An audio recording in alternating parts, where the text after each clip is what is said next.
This episode of Off My Shelf contains coarse language and adult conversation. Listener discretion is advised.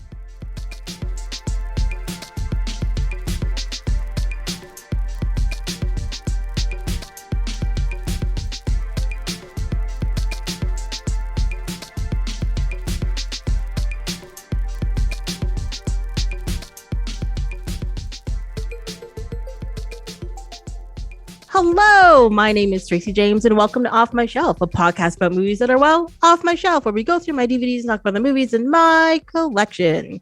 In this first episode of 2022, we start on the letter L, as Brendan Crates joins me in talking about two movies that would never be made now, with Labyrinth and The Ladies' Man. Welcome! G'day. Thanks for having me again. Again, yes.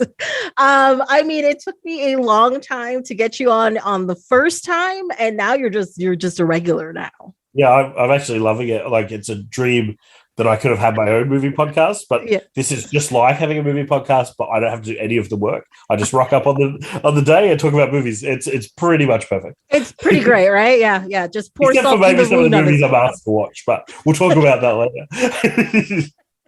I mean, I must admit, I did warn you, especially about Ladies' Man. I'm like, you're probably gonna hate me because this is gonna be the worst.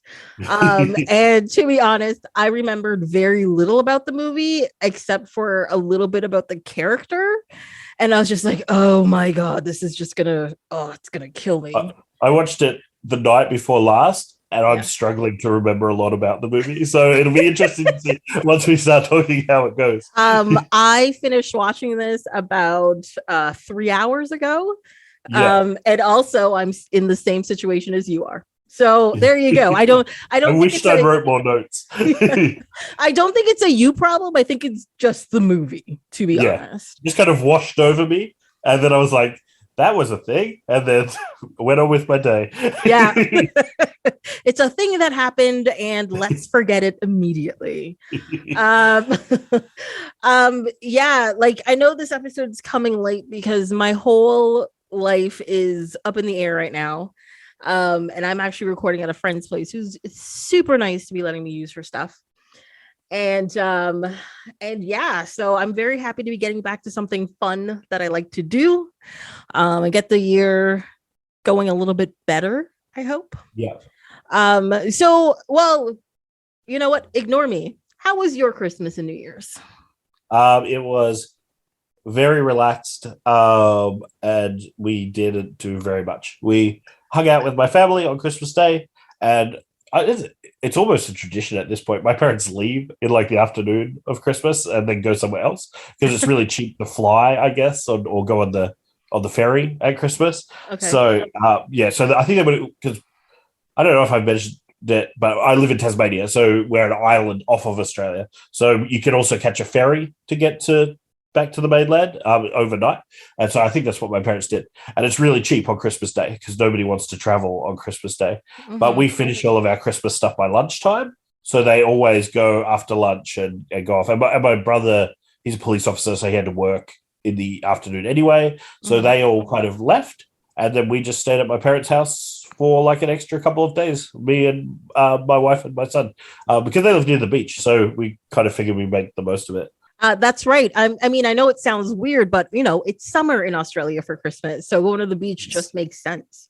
It's actually, although it's probably not that hot when you listen to temperatures, but it's been really, really hot here. And people always talk about how the heat in Tasmania it might only be 30 degrees, but that feels a lot hotter. I think for your Canadian listeners, it's a bit like when you say it's -3, but it feels like -30. We kind of have that, but in the other direction a little bit in Tasmania. Yeah. And the UV here is quite bad as well. So you get that kind of really burny heat. And we were out for a couple of hours yesterday, and it's almost at the point during like about lunchtime, it's not very nice. Yeah. Like it's too hot.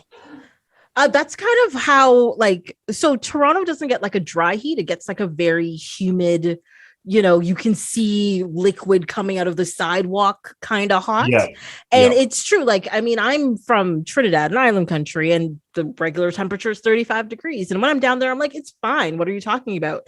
you get past 25 degrees in Toronto and you're just like, you want to like peel off your skin. You're like, am I walking on the sun? What is going on? This is crazy. It's just because it's just a different type of heat, right? And but you were in Japan during summer, right? I got there the day after my birthday. Best and worst birthday of my life, because I technically missed my birthday, but it was also pretty good. Yeah, like it's a very humid heat in Japan as well. Completely different. Like, right? Like it was at least here. And we lived in Taiwan as well, and it's the same. It's like it could be 45 degrees and it's not comfortable, like you're sweating a lot, but it doesn't feel like 30 degrees feels like here. Like it's just completely different type of heat, I guess. It's hard to explain when you haven't experienced it. It's really, really true. Yeah, because like I always just get so confused with it. I'm just like, why do I feel so hot? It's 26 degrees. I have been in 40-degree weather and did not feel like this. What is going on? Like it just it triggers you. Yeah. Yeah, but definitely. I mean, to be honest, I still prefer it over the minus 30, like the other direction.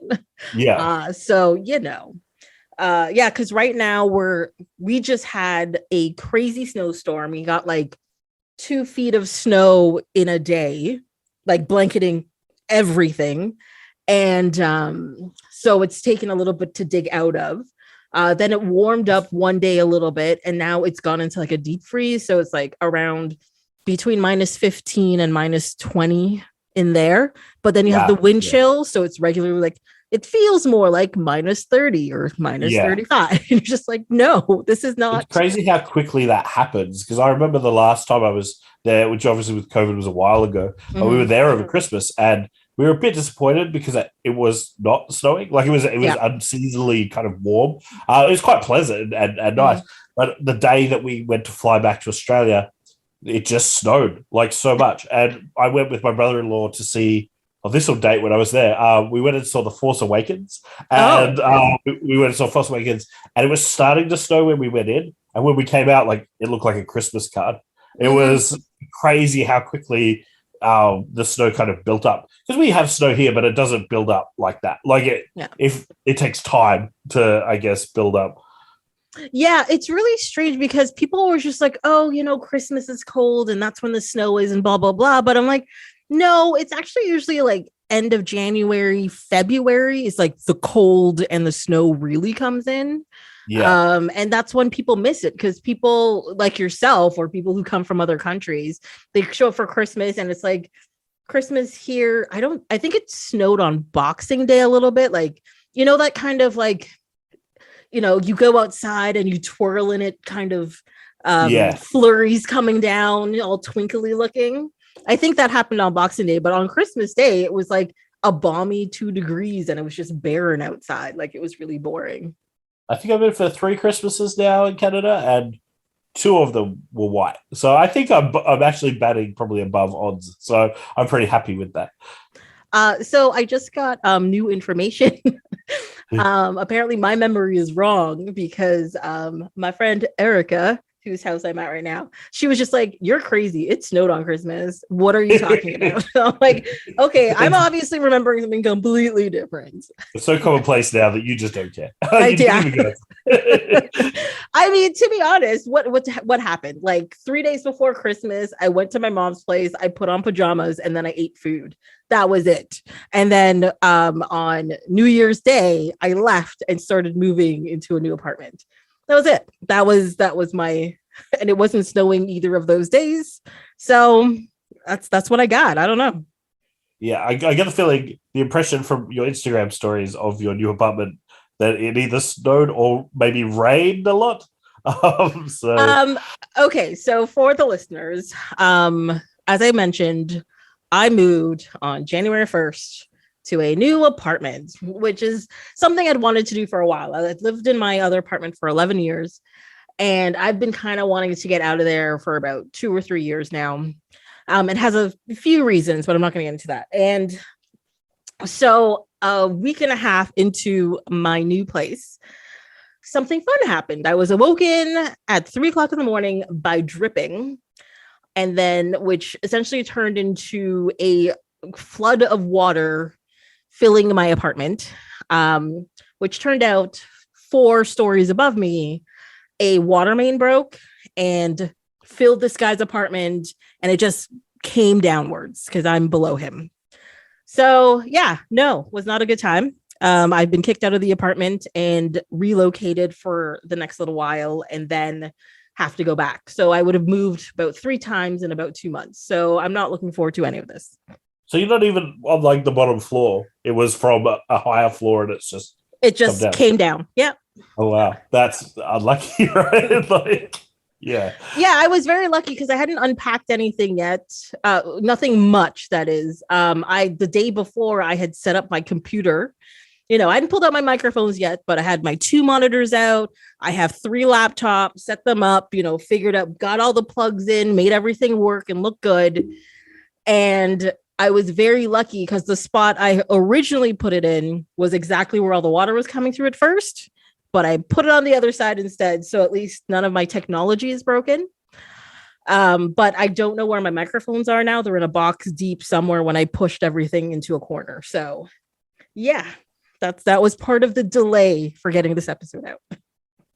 Well, we're glad you're okay that you didn't walk away, because that's crazy. It makes me think of again. So I think we've mentioned it on previous ones, but me and Tracy met living in Japan, and while we were there, there's this kind of quirk that I've never seen anywhere else, where their cisterns have like a sink on the top of the cistern. So as the cistern on the toilet refills, you can wash your hands in the sink with the water as it's filling, which I think is such a good idea. Like, you're not wasting water, like you're washing your hands, and then that water will then later flush the toilet. Exactly.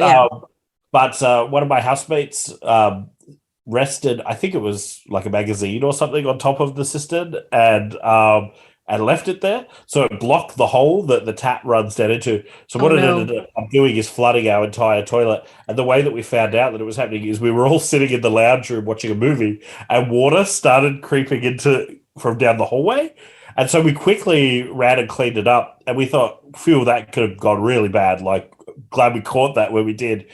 About 10 minutes later, we got a knock at the door, and it was the like building owner.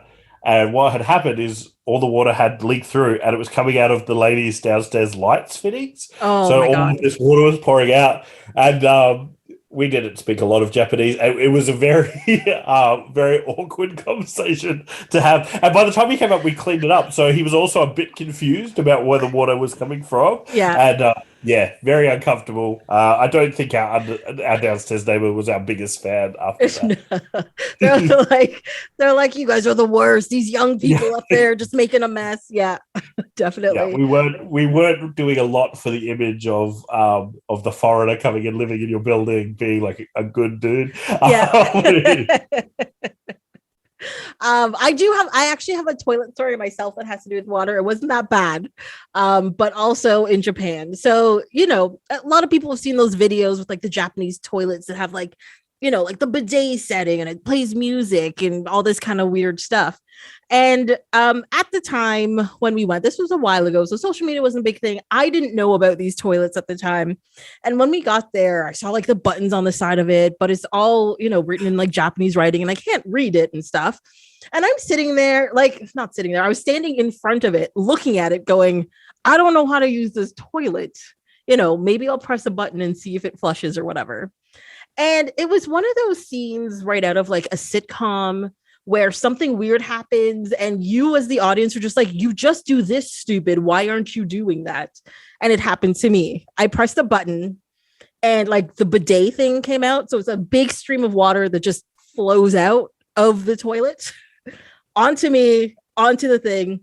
And I just I do the whole put my hands in front of the water trying to stop it instead of like pressing the button or closing the top of the lid or something.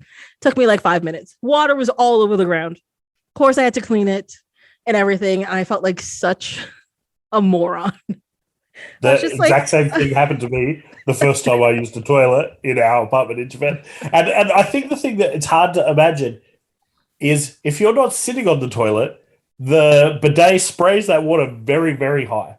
because I was not expecting it at all, and it was the same. Like it's coming out. I don't know which button I pushed to start it. I was just trying to flush the toilet, and the water's just spraying the wall, and it's spraying me, and it's exactly the same. You're getting things to try and block it. You're like, how long is this going to run for? Like, will this continue until I turn it off? My best friend came. I think you met my friend Cameron. He came, and somehow he worked out how to turn the heated toilet seat function on, which none of us knew existed. Wait, there was a heated function? Yeah, and we couldn't turn it off. Okay. So we had this heated toilet seat for the last month that I lived in Japan, and it was, I don't know, it sounds like a good thing, but I don't think it is. Like when you sit on a toilet and you can feel your butt starting to sweat because the seat is so hot, it's not a refreshing feeling or a comforting feeling. It's a uncomfortable, dirty kind of feeling. Yeah. Like, how do we turn this thing off? Yeah. But yeah. No, it's true. Like I expect a toilet seat to be cold when I sit on it because when it's warm, you feel like somebody else was just there, and for some reason, all of a sudden, it makes it just dirty, even though the other person may not be dirty at all.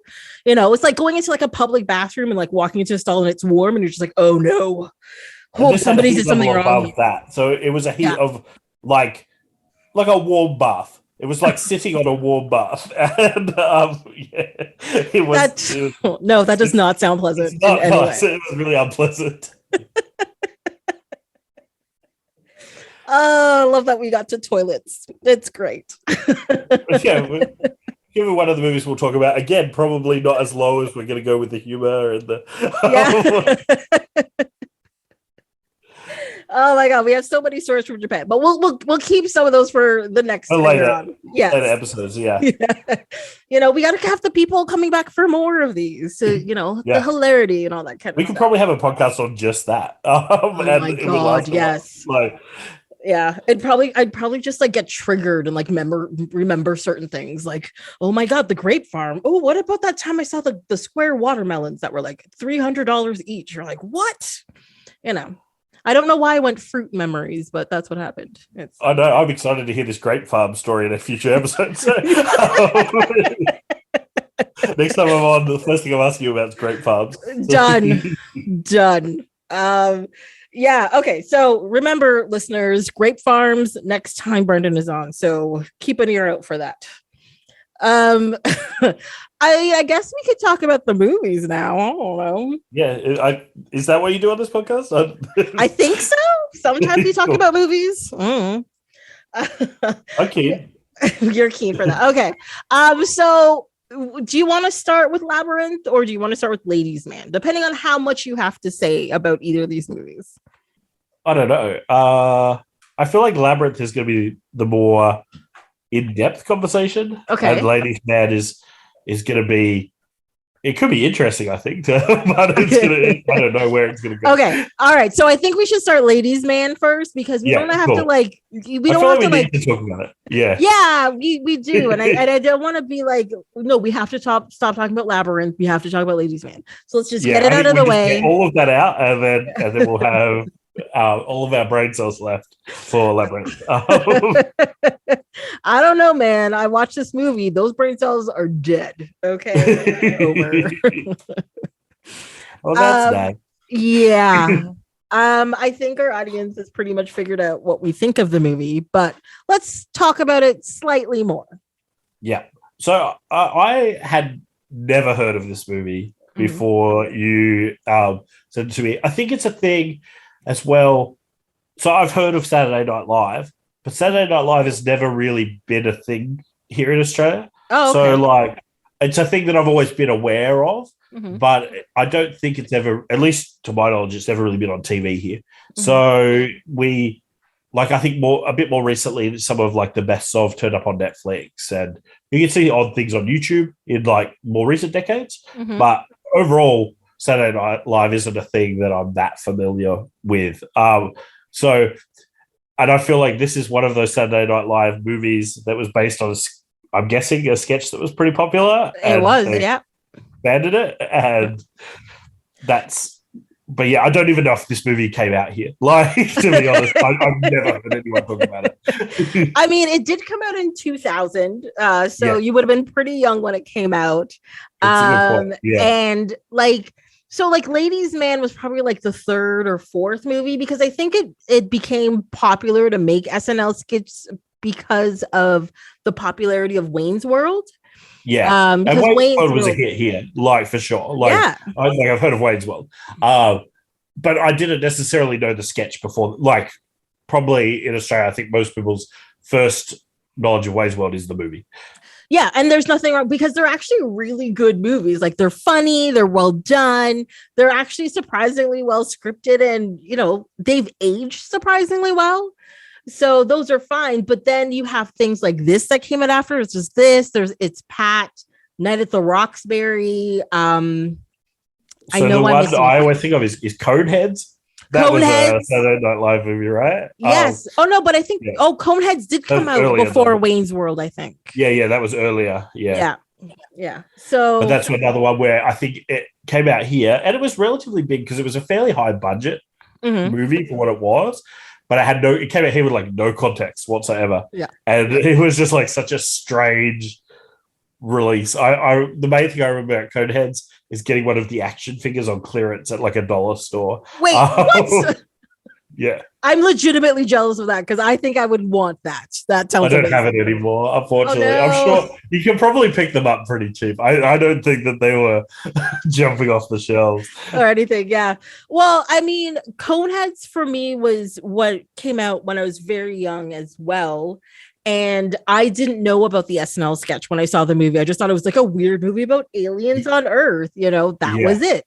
And then later on, I realized it was part of SNL's family. I think that's the same for me too. Like, and probably the same with Wayne's World. Like, again, it's a thing I found out about later, and I feel like Saturday Night Live, at least for me, is a thing I'm much more aware of, having lived in Canada for a bit of time, and also just now, with the birth of sort of the internet as well. So a lot of those.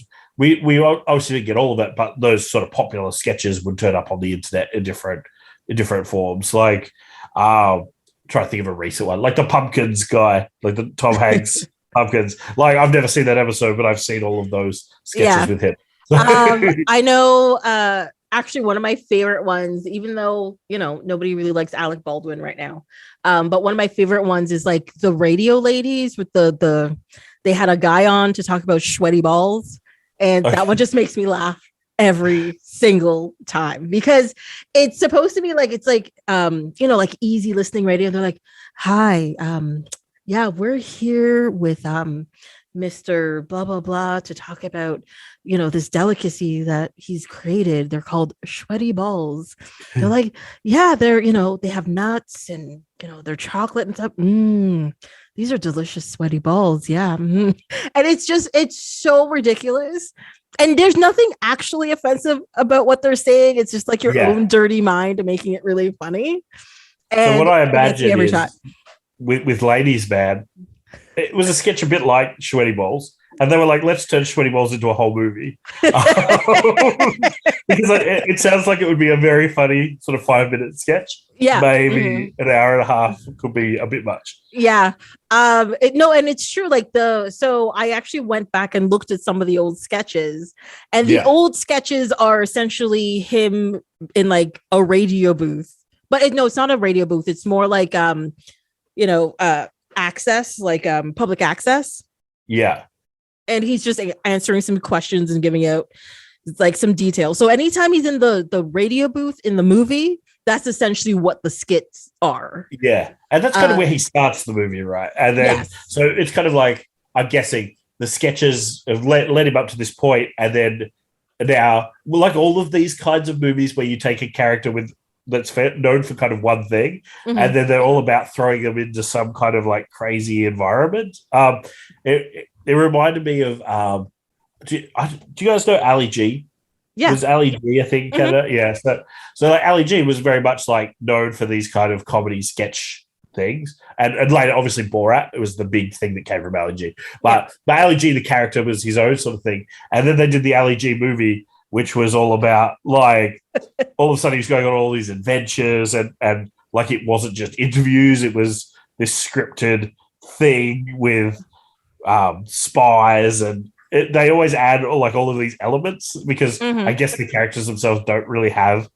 There's not really a movie there, and they kind of did a similar thing here, I think. Oh, definitely. Like they tried to build a world around this character, but his world just doesn't make any sense. It is completely pointless.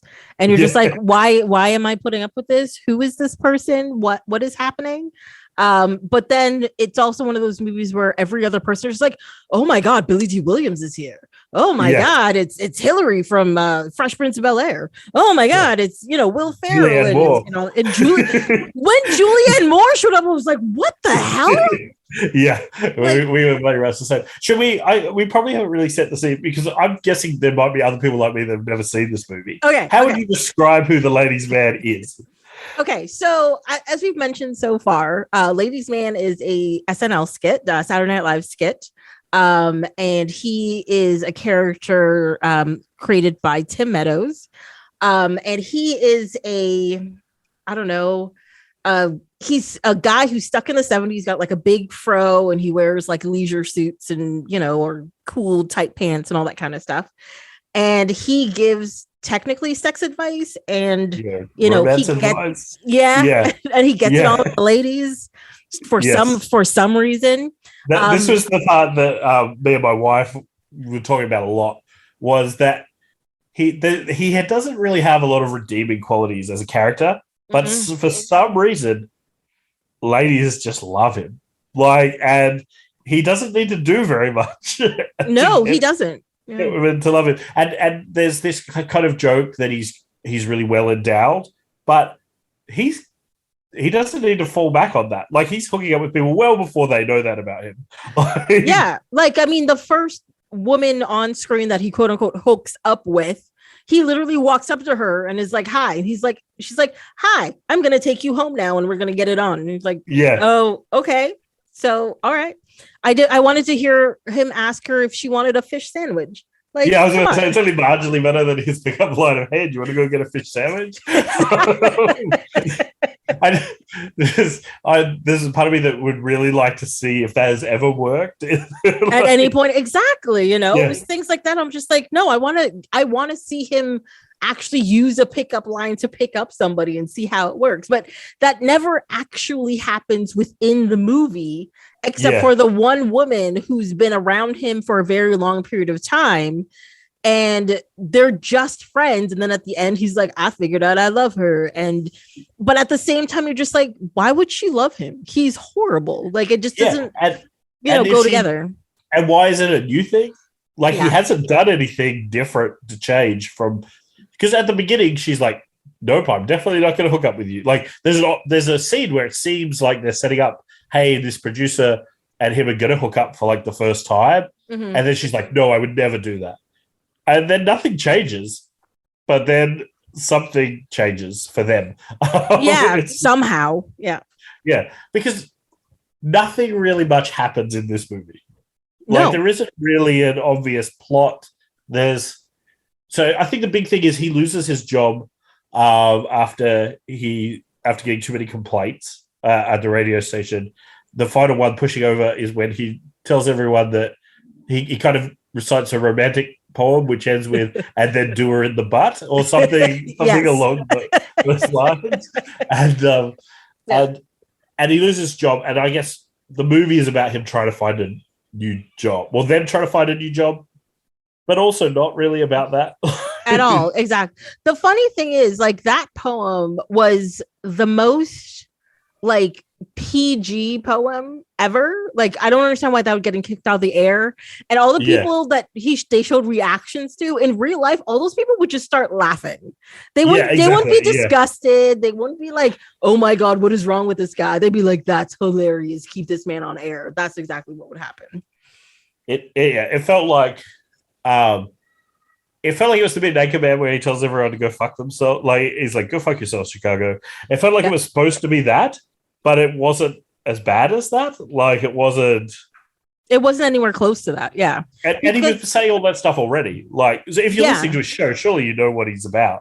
Yeah, and like this is what you would expect. So why are you listening to it complaining, especially at 2:30 in the morning? You don't expect, godly advice at 2:30. And his show is popular. Yeah, like his show's popular. Like it was ringing off the hook for people to talk to him. So again, it just a lot of the things that happen just feel like it's almost a sketch connected to a sketch connected to a sketch, but they don't really connect, and they're also not as good as maybe they would have been if they had been they had not had to connect. Like, absolutely agree. They could have almost gone better, I think, if they hadn't worried about having a through line and just been an hour of sketches. Like, because anytime they tried to tell the story, that was like the worst parts of it. Yeah, there were funny bits. There were some funny moments. Like, well, even at the beginning where they tried to show his backstory, which was essentially he was a baby left on the Playboy Mansion doorstep, and who after raised him, but at a certain age he had sex with the one bunny he wasn't supposed to, then got kicked out, and then was just like stuck in Arrested Development the rest of his life. That's why he's stuck in the 70s, and you're just like, okay, but it wasn't funny in any way. It wasn't like like it didn't show his prowess or anything. Serious enough to be, because it could have been played serious and been funny, yes, or it could have been really over the top, but it wasn't really either. It was just kind of matter of fact, and I just kept waiting for the laughs, and they just weren't coming. Yeah, and because Tim Meadows is funny, like he's really funny. The thing I was trying to think about the things I've seen him in, but also most things that I've seen him in, he plays kind of the straight guy, and him playing it so straight in the things that I've seen him in is what's funny. Like, so I don't know if you watched that show. It did a lot. I think it got cancelled after one season. Son of Zorn. Oh my God. I liked that show, and I don't understand why it got canceled. It was so funny. I think it would have done better on streaming perhaps then. But like, I could see that if it had been on Netflix, maybe it would have done a lot better. Yeah. But he was hilarious as like the stepdad, and he was just like this real wholesome guy. Yeah. And like, he was really funny in that role. And so I hadn't really seen him in anything like this, but it was kind of funny because he's still playing a pretty straight character. Mm-hmm. Well, like, I mean, he was also the principal in Mean Girls, like yes. He had to like stop the girls from going wild and killing everybody, that kind of thing. He was also the principal in the Goldbergs, where he played like a straight guy as well. Like, yeah. And in this, like, he's a pretty, like, if you look at him, he looks like a pretty over the top character, like the ladies' man. What was it? I can't even think of his name now.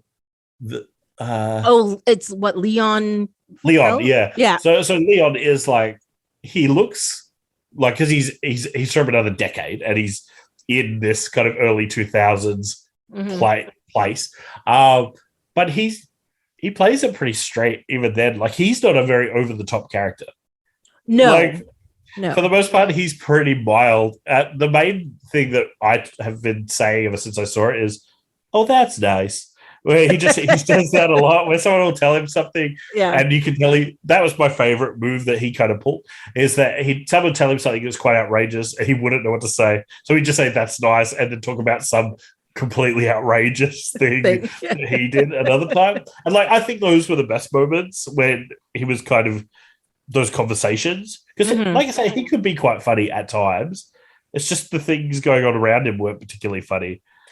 Yeah, like nothing meshed well together. Like, I feel like a lot of people on screen were trying to like one up one another instead of actually trying to be funny. Because even like, I think Will Ferrell is very funny, but even in this, even with like the dance sequence and the whole obsession with the Greco-Roman wrestling and stuff, it's so forced. Like, and like, I feel like that could have been really, really funny, but they just turned it into a really long, ill-advised gay joke, and you're just like, we get it. Just and even that was weird, because it's like, it was strange, because we were talking about that. It's like, but the way they play, it's like, it's not. In a way, it's not as problematic as you think it might be, because it's kind of like, there's this guy that's gay, and he's blaming all of his marriage problems to a woman on this other guy. Like, that itself is not really problematic, but just the way it was played was weird, and it was just it was just really awkward. Yeah. Like a lot of it was awkward, but not awkward in like the A Office funny way. Yeah. funny kind of way. Yeah, awkward in just like it's just a bit uncomfortable. And his outfit in it was pretty funny. I've been watching, so I went and saw the new Scream the other day, and so I rewatched the first four. And Liev Schreiber's character in those movies looks exactly like Will Ferrell does in this movie. And because I watched the two movies almost back to back, and it's like he's just taken the outfit. I guess it was a style of the time, but he's just taken this. He looks exactly the same as Liev Schreiber in Scream. It must have been a look at the time. I don't know. I mean, I look back at, I guess anybody does this, but you look back at like old pictures and you're just like, what was I wearing? Or what was I thinking? What was I doing? This is just what happens, you know? And it's all, but even like, it's not like 80s where there's, or 90s even where there's like a real vibe. It's that early 2000s where everything just looks a bit generic. Like it's like, you've got a gray suit and a slightly fuzzy haircut. But it's not, there's no signature piece. There's no there's no colors. There's no it's not like the 80s where you had like the blue eyeshadow and like the purple outfit and the shot going on. You're like, this is just a lot. The early 2000s, you're just like, you could just fade into a shadow and it'd be fine. Like it's just it's a blandness, you know. And I think that's another problem with the movie. The whole movie looks pretty bland. Like it's all just like, I feel like the whole movie takes place at night, even though I don't think it does. Like it's just all kind of dark but not like noir dark, just kind of we were filming on a dark set kind of vibe to it. Yeah. Well, actually, a couple of scenes like popped out at me, and I was like, "Oh my god, that's Toronto!" And then I looked it up, and I'm like, "It is Toronto." Oh, cool! Which was hilarious. Because like there's the scene where they first are looking for the job, and she's like ripping the tape apart, like she's pulling the tape out of the cassette, and they go down the stairs, and I'm just like, oh, I know where that is. That's Bay Street. What's happening? And then the part where they do like the dance number first starts, that is a building on King and Bay. I know exactly what building that is. And those steps, I've walked it up many times. So I'm just like, this has to be Toronto. Looked up. Yeah. Definitely Toronto. Yeah. Yeah. And this is not meant as a diss on Toronto because there are a lot of really good films made in Toronto. Yeah. But I think it also kind of speaks to the cheapness that this movie was maybe made with, because it's all American actors, but it seems like they're like, where can we make this movie kind of on the cheap? And it looks so like it's not bad. Like I heard someone talking recently about the MacGruber TV series. I haven't seen it yet, but again, maybe in the same kind of boat as this, where they're talking about it as being trash, but well-produced trash. Oh, and it is, yeah. That describes this movie. Like, it doesn't look cheap in so far as, like, it's a competently made movie with not a lot going on. Like, not a lot of flair or... Well, I find it interesting because MacGruber as well is an SNL sketch, right? Yeah. And I watched the MacGruber movie. I thought it was hilarious, and I don't understand why more people didn't watch it. And I was actually surprised how much I liked it, because it's pure nonsense, but hilarious. I didn't get through it. My friend had told me how good it was and how much I would enjoy it, and it's rare for me to stop a movie, and MacGruber was one that I think I didn't finish. Oh my God. But I wonder if it's a thing where you need to be in the right mindset, because after watching Ladies Man, we got home yesterday and I was like, we were looking for like a movie with time to kill. And, you're flicking through Netflix or whatever. You don't really know what you want to watch. You don't want anything too taxing. You're like, oh, that documentary looks amazing, but I don't have the brain power for that tonight. Yeah. Like, it's Friday. We ended up watching the movie Tabby. Do you know the movie? No. Tabby? It's wait, is that the my kid turned into a zombie, but I'm gonna protect her with like Schwarzenegger? No. It's not nothing as special as that. Okay. What's the woman's name? her last name is McCarthy, and she's in Oh, Ghostbusters. Jenny McCarthy? No, not Jenny. Oh my God, Melissa McCarthy. Melissa McCarthy. Yeah, so Melissa McCarthy looking the worst that she's ever looked. Like she's meant to. Like looking just really trashy, and her life kind of goes to crap. But she's an awful person, and she goes on a road trip with her grandma. I know that movie. No, I've never watched that one. Yeah, but I quite enjoyed it. Okay. I have a feeling, had I not been in the right mind space, I would have thought that was terrible. And I think maybe that Ladies Man even set me up to enjoy it. Yeah. Because I had got into that slightly kind of, it doesn't need to be that funny. It just needs to sort of be, just have a few jokes. I can enjoy them. Yeah. Yeah, I think your like threshold just get like lowers or hires or whichever it is. Like once you see something bad, whatever comes after it can't be that bad. Yeah. Again, it was kind of well produced trash. It had a good cast. Like it had Susan Sarandon and stuff in it. It's not.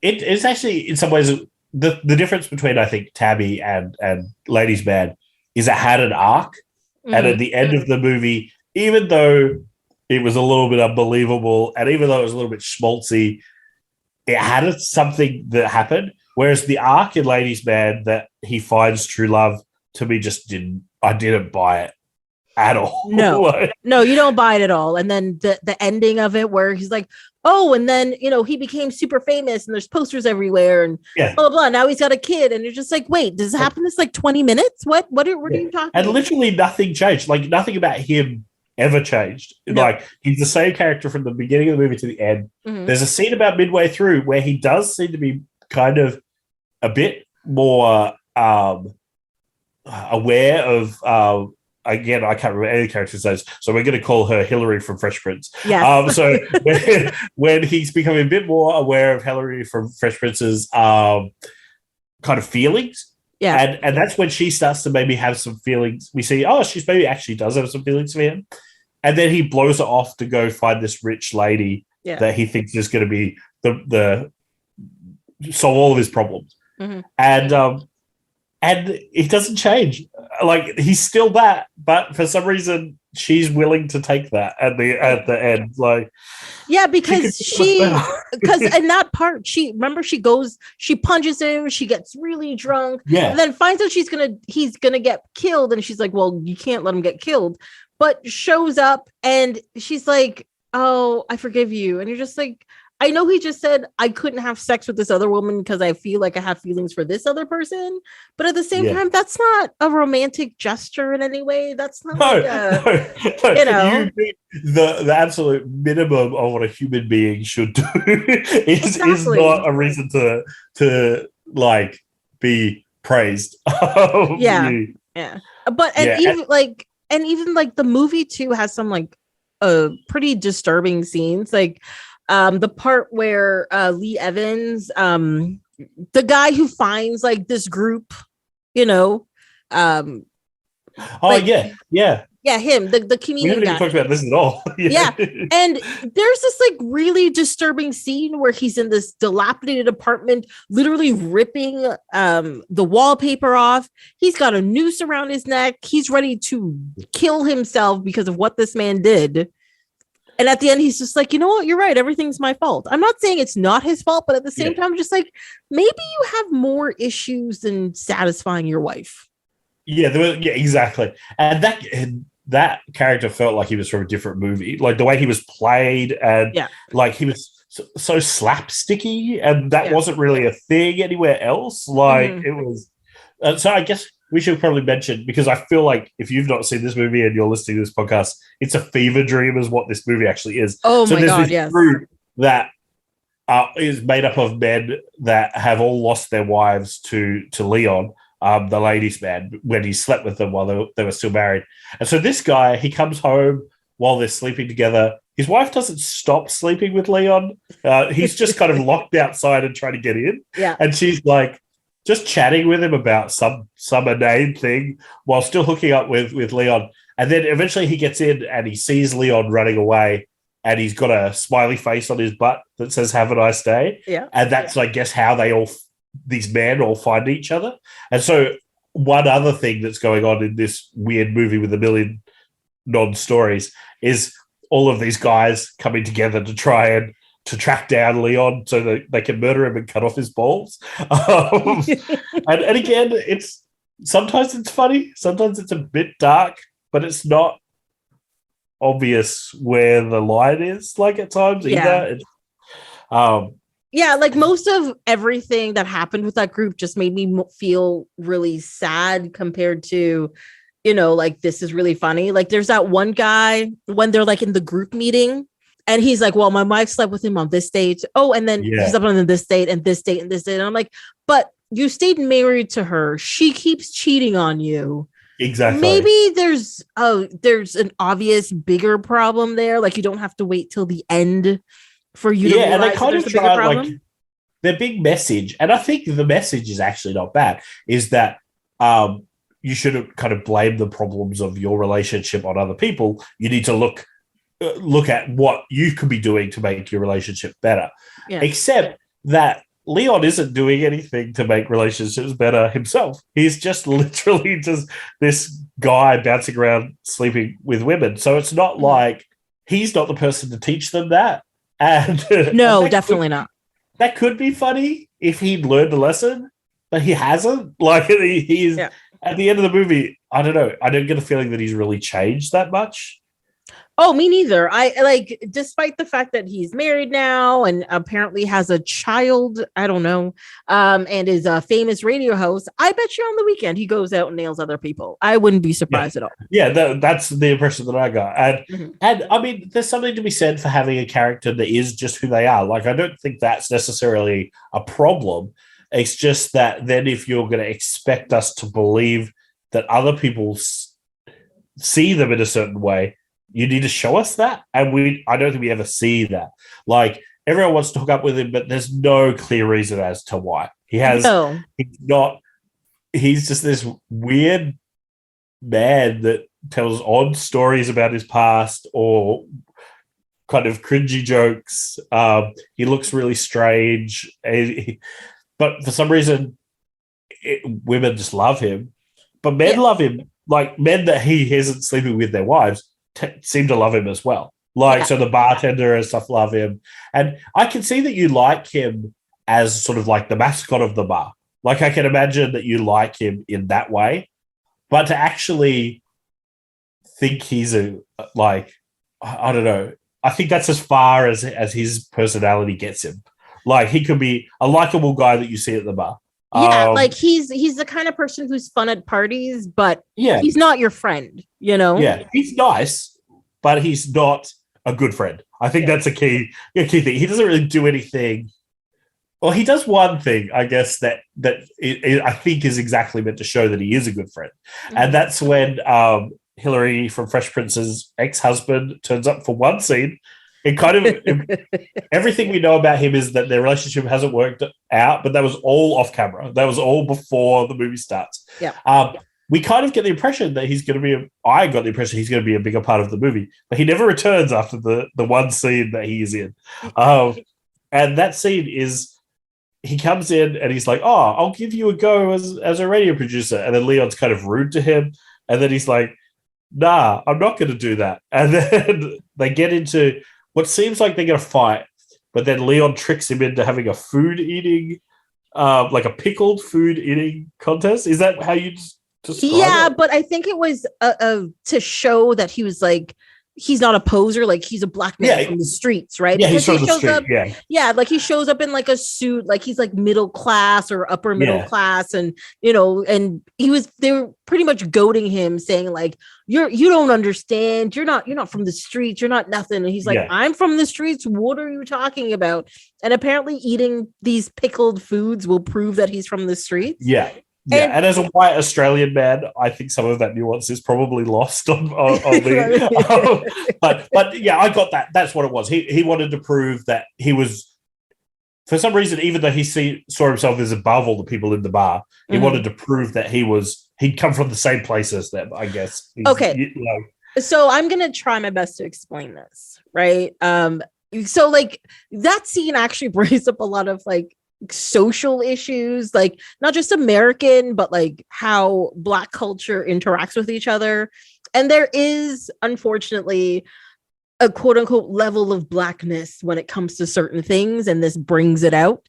And when other Black people don't consider you Black because of your stature, you just need to prove how Black you are.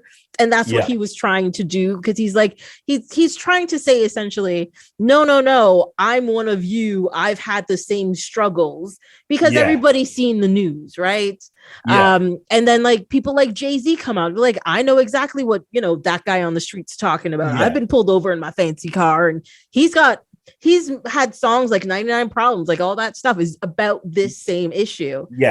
And so like him doing that is a real big social issue in general, but it's presented in such a poor way that it's not played for laughs. And but it's not even good laughs. It's just like, it's not funny. It's just like watching what was that Fear Factor, when they always had like the gross thing somebody has to eat. That's all it is. Like that's what they were doing. It's like that, except that that none of the things are real. Like at least on Fear Factor, you knew that the foods they were eating were probably real. Whereas on this, they're probably effects. Like they probably taste fine. It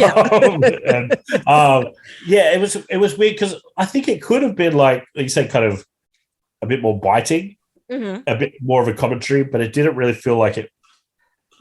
And he as a character was really unlikable, because I think he was like, he's trying to prove his Blackness, like you said, but he's also looking down on all of the people in the bar simultaneously. So it's like he wants to prove that he's like them, but also prove that he's better than them, which is a weird thing that could, again, be interesting to be explored, but it's not. So what they do is they just eat things which I think are meant to be like, how do you explain it? I'll try it. So I think from like my culture is like a lot of people from England ate things with entrails in them. There's a lot of eating of entrails and liver and those kinds of things that we don't really eat here anymore. But so I think what he was kind of, that would be my closest thing, would be if someone was like trying to prove their kind of Englishness by eating these kinds of foods. And I think they're the same. They're kind of cultural. Potentially cultural food. Well, for me, the pig's feet is like, as a person from the Caribbean, pig's feet is something that's on our menu. I do not enjoy it personally, but it doesn't gross me out in any way, shape, or form, because I've grown up with it, right? So when they brought that up, I was like, oh, okay, whatever. And then like pickled eggs, I've known that's been a thing for a long time. I've actually never had a pickled egg. Because it's like a pickled egg, like in brine, the same way like a pickle, because that just seems strange to me, but it also isn't that off-putting. And I've seen it in movies for sure, but I don't think we really have. Like, I don't think we really have bar snacks in the same. We don't have those kinds of bar snacks. So we might have nuts. Or a packet of chips. Like, don't get me wrong. The only place I've ever seen that is this and The Simpsons for some reason. Okay, cool. I've seen it in movies, but because in a real bar, it's either nuts or you order an appetizer. Like that's what it is. They don't just give you pickled things for fun. Yeah, you don't stick your hand into a giant jar of vinegar and eggs and just like grab one out. I have no idea what prairie oysters are, and what I looked up, a prairie oyster is like a drink with an egg in it. Like I don't. Oh, really? Because I guessed like bull's testicles, because I know there are, what are they called? Because prairie, I just assumed farm, and then I know there's another kind of oyster that is it's bull's testicles. I can't think what it is though. Okay, so when I looked at prairie oyster, this is the description. A prairie oyster is a traditional beverage consisting of a raw egg, Worcestershire sauce, vinegar and or hot sauce, table sauce, and ground black pepper. Tomato juice is sometimes added. That didn't look like what they were eating, right? No, but it's true. I've scrolled down, but Urban Dictionary, that's further down. Yeah, it's bull's testicles. Yes, that was my guess. Just and also from looking at them, but yeah, that was my guess. There's another. It's something similar that I've seen, and there was like a bull's testicle eating contest, and it's going to sit. They call something oysters, but I can't remember what they are. Yeah. and then they end up eating this gristle, which turns out to be a pickled human shit that they just had there on the off chance that this specific set of events came up where someone would have a eating contest of pickled foods. No, but what's funny about that, at the end of it, they're like, that's the first time that actually worked, which means they've tried this before on other people, or people have actually started and didn't make it to that part, and then they never made it that far. I don't know, but I was like, what? They're just keeping a jar of pickled human shit underneath the bar on the off chance this comes up again. I mean, I would think that would be some sort of health violation, and they'd shut down the bar for that. Like, that's just what I'm thinking, but who knows? It was such as, to me, and I think, as much as I can, I kind of got some of the cultural aspects that you were talking about, but they're not really played up in that scene. Like, it's just such a strange scene. Like, it just is such a weird, out of nowhere scene. And especially because that character doesn't come back. Like, I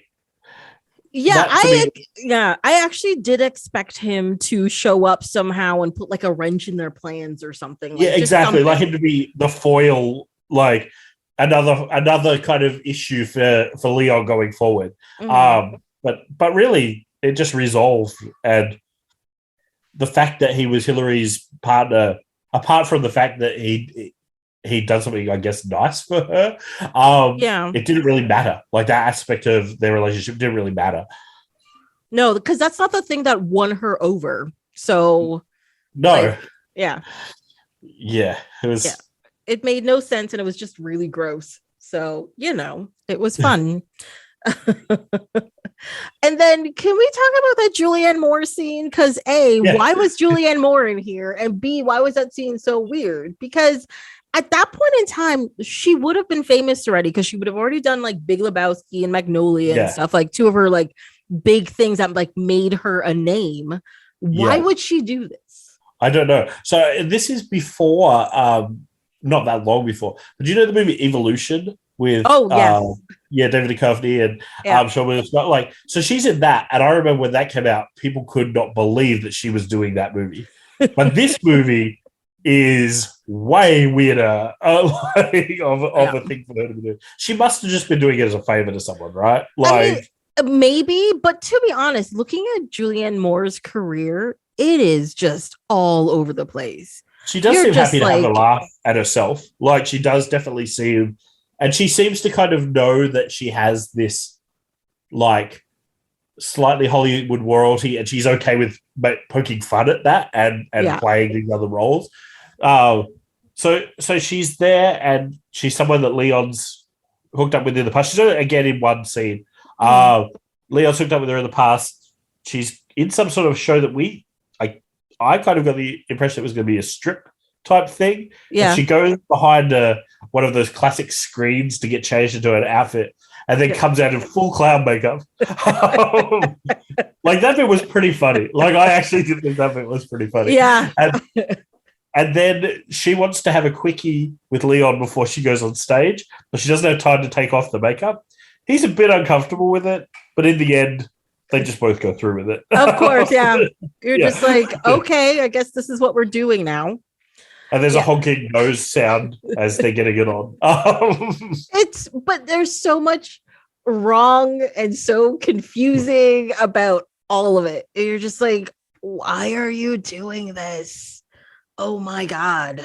It was, like I say, I think that was one of the funnier scenes, but also there's no reason for the scene to exist. Really, no, not at all. Except that he's going and looking. So he's looking for this person from his past that sent him a letter. So another weird kind of non-story that this woman in the past really wants him to come back to her, and he doesn't know who it is because he calls all of the people that he hooks up with Sweet Thing. And so she's like, oh, we had that pet name, but the pet name is the same for everyone. So he doesn't know who she is. And so part of it is him revisiting all these women.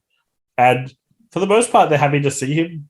Well, a couple are mean. Yeah, he gets punched in the face and all that kind of stuff. Yeah. It was a refreshing change. Like, that someone actually like pulled him up on his behavior. Yeah. I mean, to be honest, like it surprises me. Not just like those scenes allowed for a lot of cameos to happen within the movie. Yes.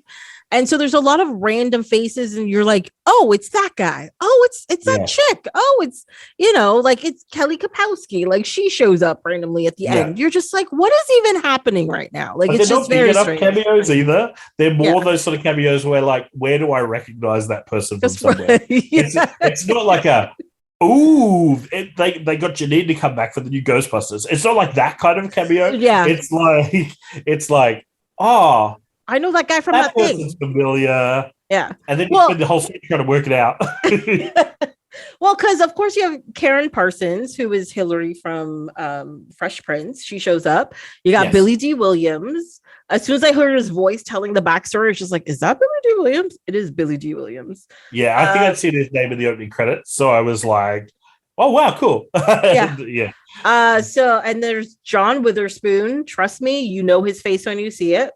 Lee Evans, which actually after watching this movie, I realized I have 3 movies with this guy in it randomly, because we did Fifth Element. He's in that, and he's also in There's Something About Mary, and I was just like, I see this guy more often than I thought.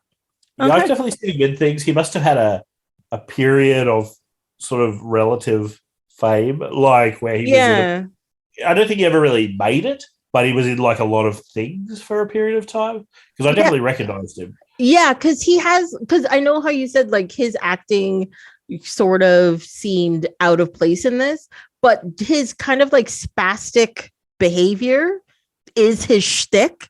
So if you watch him in even Fifth Element or There's Something About Mary, or he's a stand-up comedian, that's where he came from. You watch his stand-up and it's the same kind of thing the whole time.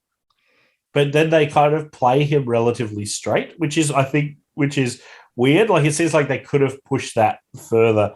Even the scene, like, and this is, again, I think the movie just never knows what it really is or what it's saying. Is there's the scene where you kind of half mentioned it. It's quite disturbing, where he's like ripped down the walls. He's basically going to commit suicide. Yeah. And then as he's going to commit suicide, a series of hilarious events entail where the TV gets over and there's a porno on the TV. And then like as he's getting onto the chair to kill himself, he falls off the chair and like hits his nuts. So then he's got his like hands down his pants. And then his wife comes in, who's just hooked up with Leon and has assumedly left him since this happened, comes in and has a go at him for what she sees as him watching a porno on the TV. Yeah. Like, he doesn't know that he's just trying to hang himself. Yeah, but he also has a noose around his neck.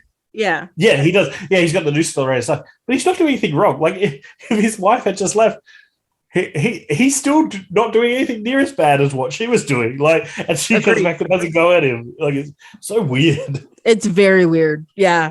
Like, that whole dynamic thing was just like I think it's part of I'm going to bring it up and be all edgy about it. The whole like toxic masculinity thing, where if a woman wrongs you, that means you're not a man and you have to kill the other man. And this like, even though there really is no plot to this movie, that's a big centerpiece of the movie for some reason. And so when the end comes and he's like, it's not my fault, it's your fault, it makes sense, like you said, but it just falls flat by who's saying it. And one of those that scene in particular really sort of like elevates that to a certain level, where you're just like, I have to kill myself for not being a man because my wife cheated on me. And you're just maybe you should ask her why she's cheating on you, or maybe you should just kick her out of the house, one or the other, like.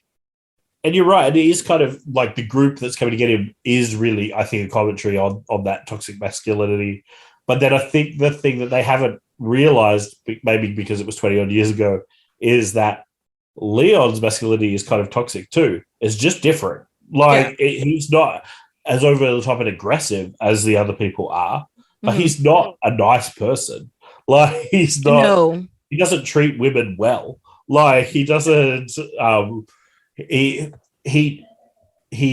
just doesn't do it in an overtly aggressive way. He just, to him, women are objects, right? Yeah, exactly. And he's like, I don't care if you're ugly or pretty. I'm just going to fuck you, essentially, is what he says. Yeah. And, you know, by the end, he's just like, I found somebody pretty who I don't mind sleeping with again. So I guess I'll stay here. It's and fine. he's not forcing himself on people or anything like that. Like people are quite happy to take him as he is. But I think we do see in that scene where we see some of his past women that he slept with, they're not necessarily happy with the way he treated them either. Like it's kind of like his commentary is, yeah, I'm pretty bad, but I'm not as bad as you guys. Like that's kind of like his thing. And even like there's the scene at the end where he's talking to Will Ferrell and he's like, "Hey man, you're gay, and that's okay." And then he's so you're like, "Oh, cool!" Like that's kind of refreshing to see this. He's like, "Yeah," but then you tried to oil me up, and that's not okay. And it's like, okay, and it's like it's not wrong. It's just I don't know. It's weird. Yeah, it's cringy in not a good way, because there are definite comedies, like you've mentioned The Office before, that is all about being uncomfortable and just kind of like recoiling, but it's still funny, whereas this is like you're recoiling and you're just like, no. Yeah. And it'd be I mean it's hard to know. I didn't see it when it came out whether it played better then.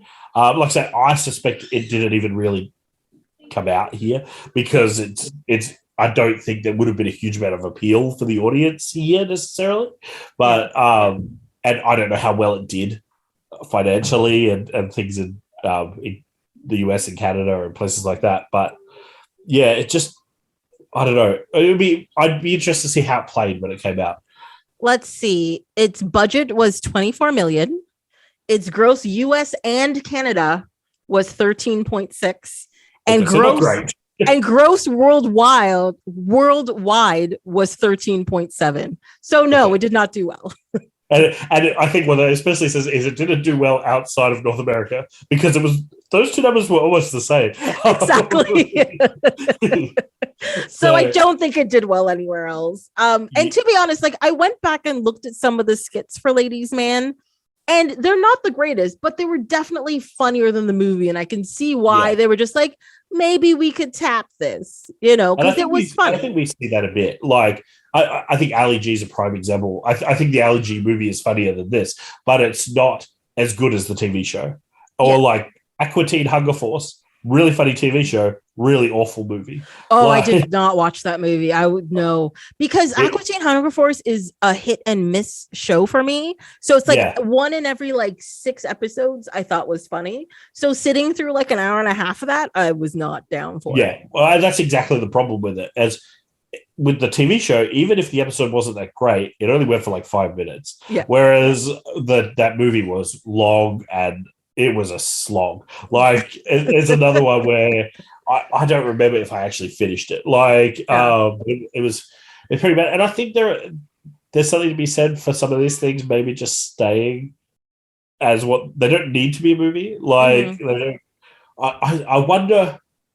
I mean, I guess at this time there had been things like Wayne World that were successful, and so maybe they were like, let's just try a bunch of these, and even if only some of them work, we'll be okay. Yeah, they're not costing huge amounts of money. Although this one assumedly lost a lot of money as well. But I just don't get why. Like why? Like why did they decide to take it from a sketch to a film? It's just hard to know. It's not like someone had a really good idea. Like I can see there might be other ones where you've got a character in the sketch and you're like, oh, I have a really funny idea for a movie. But I don't get the feeling that anyone. I feel like this was a really cynical, like Saturday Night Live movies are popular. Let's make one. Let's just pick a character. That's exactly what happened, and I think that's what happened with like Night at the Roxbury and It's Pat as well. Night at the Roxbury is the only movie I've ever walked out on in a theater. Like I've physically got up from a theater and walked out. I was like, I can't do this. I'll preface this by saying that my brother has awful taste in movies and that he has he's a big fan of like those like Meet the Spartans or like epic movie. Oh my god, those are so bad. They're really bad. He likes those. I have never seen Night at the Roxbury, But there was a period I know of when he was in university where Night at the Roxbury was like him and his housemates' absolute favorite movie of all time. And I think it was kind of like they'd be going out for their like uni night thing, and they'd sort of have Night at the Roxbury on in the background. They'd quote Night at the Roxbury. And it's just interesting to hear you describe it that way, because I've only ever heard him describe it. I'd never heard of the movie prior to him talking about it. Yeah. And he loves it. Or at least he did. I don't know how he feels about it today. But I kind of feel like I need to watch it now.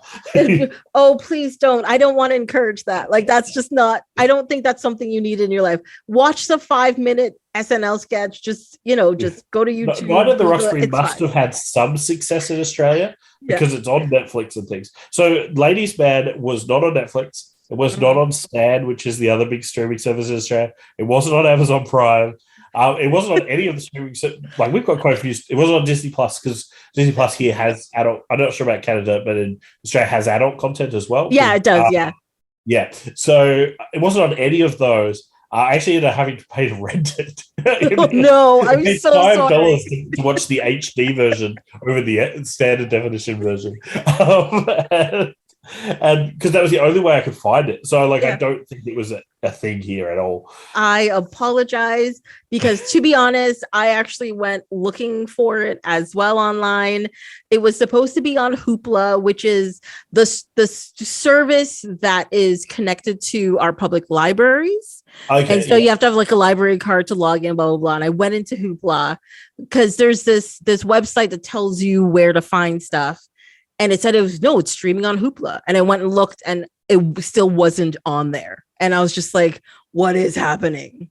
Because of my catastrophe at home and stuff, it was just like, it's going to be easier to stream it than try to like dig through things to find this DVD. Had to do it anyways. It's fine. Because then I saw that it was, because I even tried to get like clips on YouTube or see if there was somewhere. I was like, no one wanted to stream this movie in any way, shape, or form. Even like the like illegal ones, quote unquote, nobody had it. And I was like, what is even happening? It was getting to the point where I was like, am I even going to find this to be able to rent it? Or am I going to have to like turn to my slightly dodgy friend and see if he can hook me up with a copy of it? Because I cannot find this movie by any legal means in Australia. But it was on like Google Play. I found it in the end. So I feel like I have to send you $5 now. I feel like no, I have taken from you. Like, you spent time to watch this and you paid for it. That's too much. I can't give you your time back these days. Because I love movies and TV, I do my best to support them, and I'll watch things where I can through legal means. And it's actually got to the point now where I've been doing that for a few years that actually my skill set at finding them by dodgier means is probably not as good as it used to be. But I have a friend who I knew I could turn to if it really came to it. Like, I mean, if it was a good movie, I'd have been like, okay, you paid $5 to be entertained. But no, not at all. Part of me is kind of glad that I saw it. Mm-hmm. Like, I'm enjoying the conversation that we're having. There were, as much as there were a few chuckles, there were, the main thing that I've taken from the movie is that anytime that my wife says something at the moment, I'm like, oh, that's nice. Because that was his like way that he responded to most things in the movie. And I found that quite funny. Like, but not much else. I mean, or anytime she says anything, be like, oh, it's a lady. That's all I gotta say. The fish sandwich was probably my other favorite joke, where I'm just going to ask her if she wants a fish sandwich. It was so random. Yeah, that actually made me laugh too. Look at that. We got one laugh each. It works out. Yeah. $5 for a laugh. Okay, I think we should switch over to Labyrinth, maybe. Another I don't know if I have words for this. You know what? I'm going to let you talk about it because you were very excited to talk about this movie. Yeah, so I'm kind of intrigued to know your feelings because I feel like maybe you don't feel the same way as me. So I love this movie. Like, I love this movie so much, and I have loved it forever. Like, it's When I was a kid, I used to, because my parents both worked, I'd stay with my grandparents a bit. And one of the things that we would always do is go to my auntie's house, and she had this wall of pirated VHS tapes. And so every new movie that came out, she would go and rent and then add to this wall of tapes. And so, like, getting to go visit my auntie and borrow some videotapes was like my favorite activity of going to my grandparents. Yeah. And Labyrinth was one of those kind of magical movies. There are a bunch. There was like Flight of the Navigator. Oh, good one. Caravan of Courage, The Goonies. Like all of these movies that are like iconic to me now were all kind of dodgily pirated at my auntie's house. And I feel like so much of like the movies that I love now come from that one shelf of videotapes. Yeah. But Labyrinth was one of them. And it's just like every aspect of it I just enjoy so much. Like I sat down to watch it again. And I've seen it a million times. I've got the collector's edition in like a steel case. Yeah, it's pretty cool. And so I was happy to get it out. I put it on with my son to see if he'd like it. He was not interested at all. Okay. So I watched it by myself last night. And just everything about it I love. Like, I love the artistry of it. Like how... I think we talked about this with Nightmare Before Christmas, how kind of tangible, like it feels like everything can be touched and manipulated, and like how different this movie would be if it was made now to what it is being made in the middle of the 80s. And yeah, I just the music, I guess, is another big aspect of it that I really love. Yeah, I guess shall we explain what it's about for people that haven't seen it? I think this is more popular than Ladies Man. I think people have seen Labyrinth, right? Yeah, I mean, I know a lot of people who've seen Labyrinth, but a lot of people I've said Ladies Man to, they're just like, I don't know what that is. Like yourself. It's fine. Yeah, because a lot of my friends I know grew up with this, but essentially it's a girl who thinks the goblin, this fairy tale goblin king is fake. And she's mad to have to stay home with her baby brother, and spouts a speech from a play, or it's like a story or something. Despite it being fake, she loves it, right? Like she's super into it. And she recites it at the park, and she's got a book, which I'm not sure if it's a book or a play. Like Labyrinth exists as a story, I guess, within her world. Like she's got that book with all of the information in it. And then, and she's annoyed with her little brother that she has to babysit, and she says the speech, which is basically for the Goblin King to come and take her brother away. Yeah. And then the movie is about her trying to get him back. Yes. And that's the story. It's easier to sum up than Ladies Man. Oh yeah, it's a very point, like A to B story, which is kind of great. Like it's made for kids, so it has to be like colorful and bright and engaging, but it has to be simple. And it's fantasy. There's a clear quest. Like it fits that genre really well. Yeah. Mm-hmm. And the girl in it is a very, very young Jennifer Connelly. Who, it's clear, it's one of her first ones because, there's some melodrama in there. And then, of course, the infamous David Bowie as the Goblin King. Yes, I think it's her first movie because I did watch a little bit of the special features last night as well. Mm-hmm. And they were talking about how she'd been a model, and she's so nonchalant about it. She's like, and I was doing this, and then I was doing some modeling, and then someone said, would you like to be in a movie? And I was like, well, yeah, I'll be in the movie. And that's how she came to be in Labyrinth. And the rest of her career, acting. Yes. Yeah. I mean... And then David Bowie, obviously the big star, I guess, of the movie. And he's the Goblin King. I'm going to share something now that I think maybe it's a bit embarrassing. As a child, I was very confused as to why the Goblin King was a woman. I thought that he was a woman. And someone, one of my good friends who also loves Labyrinth, pointed out to me, how did you think that with the size of his codpiece in certain scenes in the movie? And I guess I just never thought about it. I thought he was a woman. He had quite feminine hair and the makeup. Yeah, his outfits aren't. He's the opposite of masculinity, right? Like he's this kind of androgynous. He's David Bowie. Like this kind of cool, very 80s, very fantasy kind of guy. It's glam rock. He brought the glam rock to it. Yeah. But I've heard since that other people I've talked to also thought he was a woman when they first watched it as kids. I'm not the only person, so apparently it's a real thing, and it's especially strange because they specifically call him the Goblin Prince. So then you're like, wait, wouldn't he be a princess? And then as a child, it's very confusing. As an adult, it's not really hard to follow. Yeah, and I find David Bowie too has one of those voices that is not, classically, masculine. I guess I don't know. Definitely. Like like a lot of famous men have like a more baritone, very deep. I'm a man's man kind of voice, no matter the character they're playing. But he has a very like mid-tone voice where you're like, it's David Bowie when you hear it. But if you've never heard David Bowie, are you listening to me, Sarah?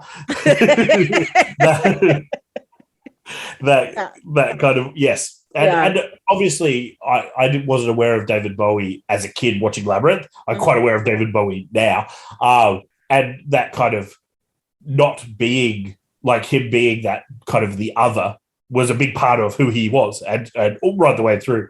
And it's cool to see that they included that, I think, with this character. Like, that he is that outsider kind of, he's the king, but he kind of doesn't really, you get the impression he doesn't really want to be he's the prince, I guess, but he doesn't really want to be the prince. Like, he doesn't really like that role very much.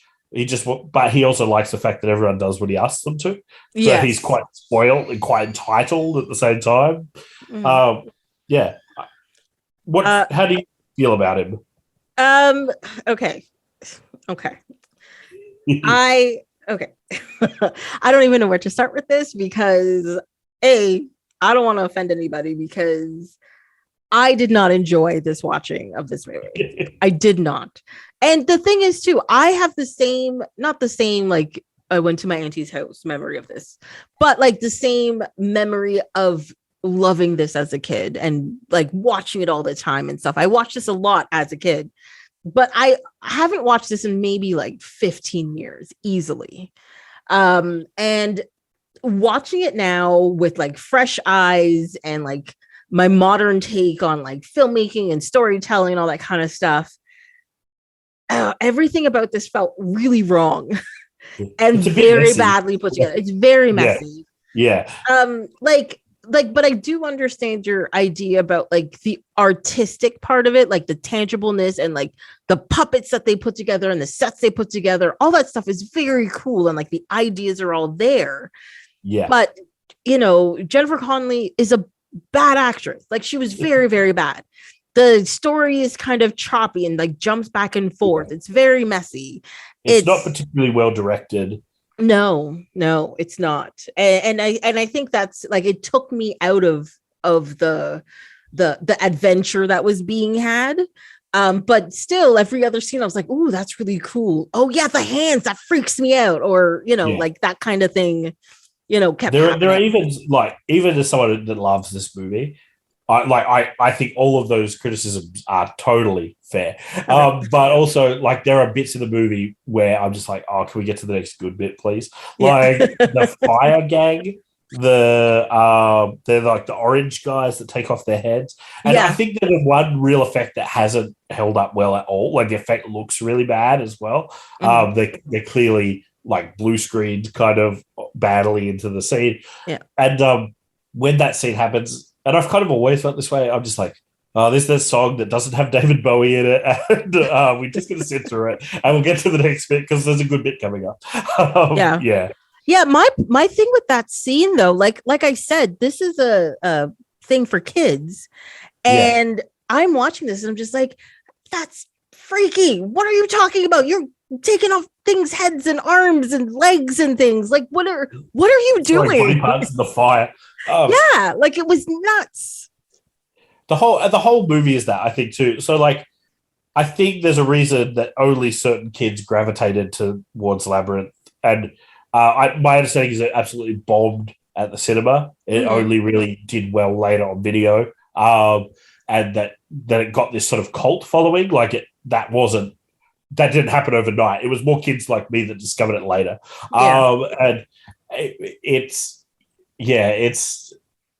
it appeals to a certain kind of kid. I think the same kinds of kids that like things like The Nightmare Before Christmas or Ghostbusters, or those kind of slightly darker toned adventure properties. Like, because if you're a kid that was easily scared, you would hate this film. Oh, for sure. Well, I think that's true for any of the Jim Henson films, including the Muppet movies, because I find all of the movies have just something really dark or uncomfortable somewhere in it. Because especially the movies like Dark Crystal is just a pure nightmare. Like it's a pure Dark Crystal, I feel like nightmare. Isn't really even aimed at kids. Like it's got puppets in it, so people are like kids watched it. But this one, I feel like they were aiming it at kids.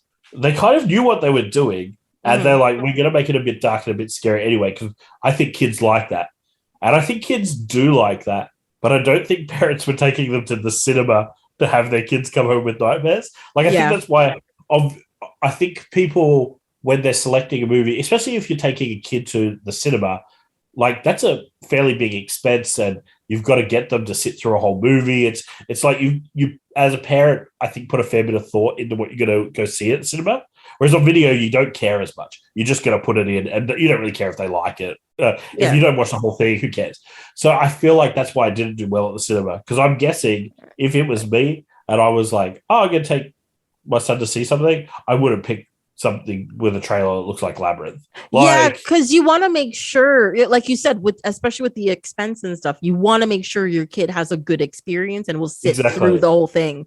And like you said, you try to sit down with your son, and like a few minutes into it, he was like, I don't know, this is not. And actually the first scene that I kind of got the feeling, and he I should say, he's only 2. We recently discovered he loves Ghostbusters, and like he loves Ghostbusters so much that we had a day at home on Thursday where we watched Ghostbusters 1, Ghostbusters 2, and Ghostbusters Answer the Call all in the same day. So that sounds like a good day. Ghostbusters, but even for me, it's getting to the point where there's a bit too much Ghostbusters in our house at the moment. But he found the opening bit of Labyrinth where there's the storm, and all of the goblins are coming in and out of the drawers and things right as they're about to take the baby, like quite early in the film. I could tell that he was finding that a little bit too scary. So, and that's like one of the first scenes in the movie. And I can see that there'd be other people who would have had similar experiences, especially if you put that on a big screen. Like I could see there'd be some kids running out of that cinema. Like it'd be so overwhelming, especially if that's their first movie. It's true. Like you can't have like a 5-year-old or 4-year-old or a 2-year-old in there. Like kids watching that got to be like 10 and up easily. And for them to like really put it together, because, and I think part of the reason that makes it uncomfortable too is because it's so tangible, like you said, where they can more imagine that thing being a real thing compared to some other movies. Everything look a bit hideous because like the Muppets are pretty and colorful and cute, but it's like they've used the same principles, but then they've covered them with like skin. So they all of a sudden this Muppet has gone from like this beautiful kid thing that's going to teach you about the alphabet to nightmare fuel. Like all of a sudden it's got wrinkles and it's got like realistic hair and realistic skin. And I think there's I love that, but I think that that would be very off-putting to some kids. And probably some adults too. Like it is a creepy. Well, there are definitely parts in this movie where I was just shying away from looking at the screen. I was like, and nope, that's not working for me. Because even what's the Hoggle. Yeah. That's Hogwarts at times. At some point, that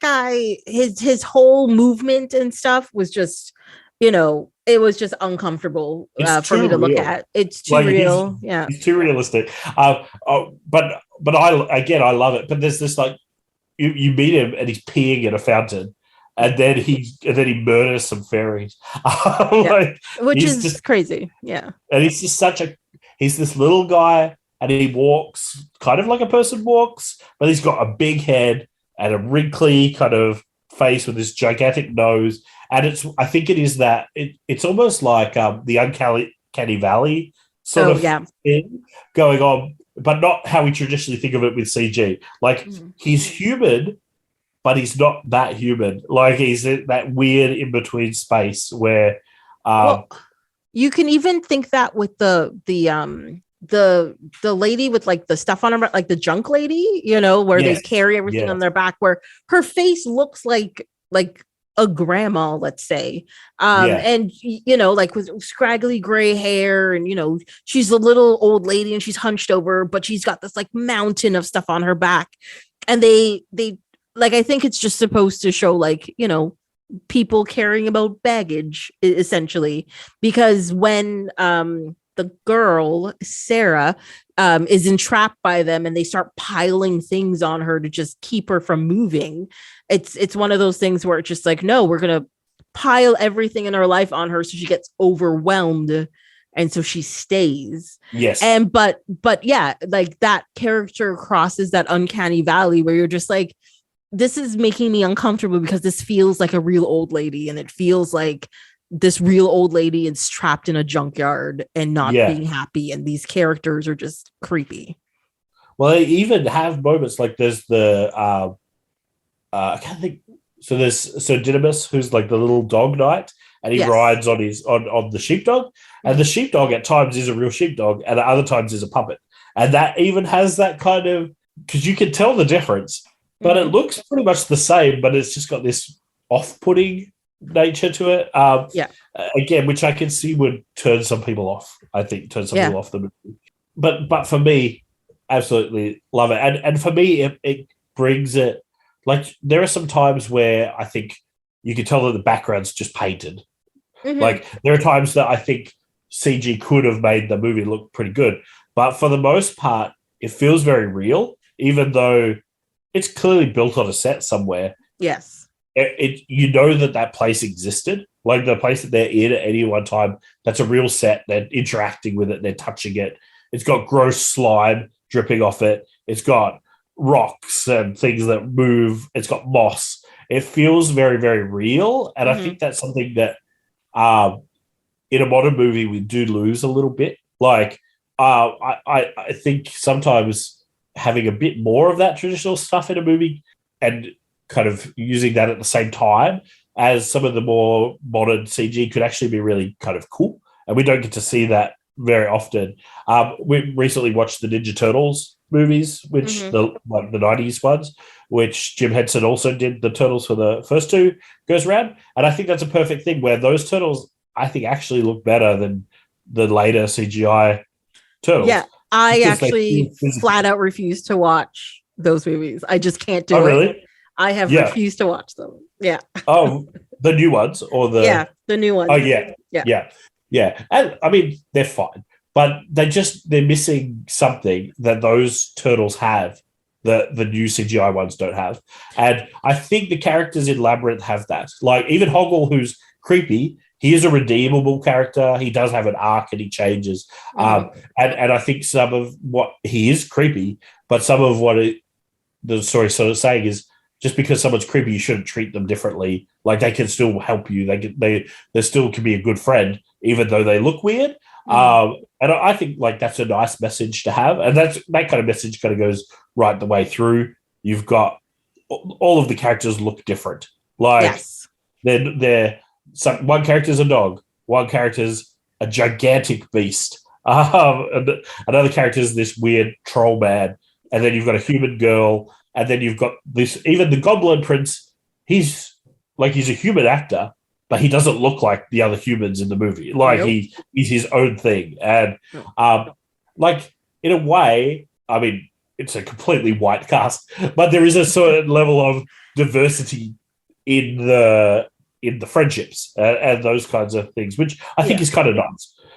No, it is very nice. Like, and I'm kind of glad that you brought that up, because I think that's been a big issue in a lot of films, especially for kids and all that kind of stuff, where, you know, beautiful people are good and ugly people are bad, which is definitely not the way of the world.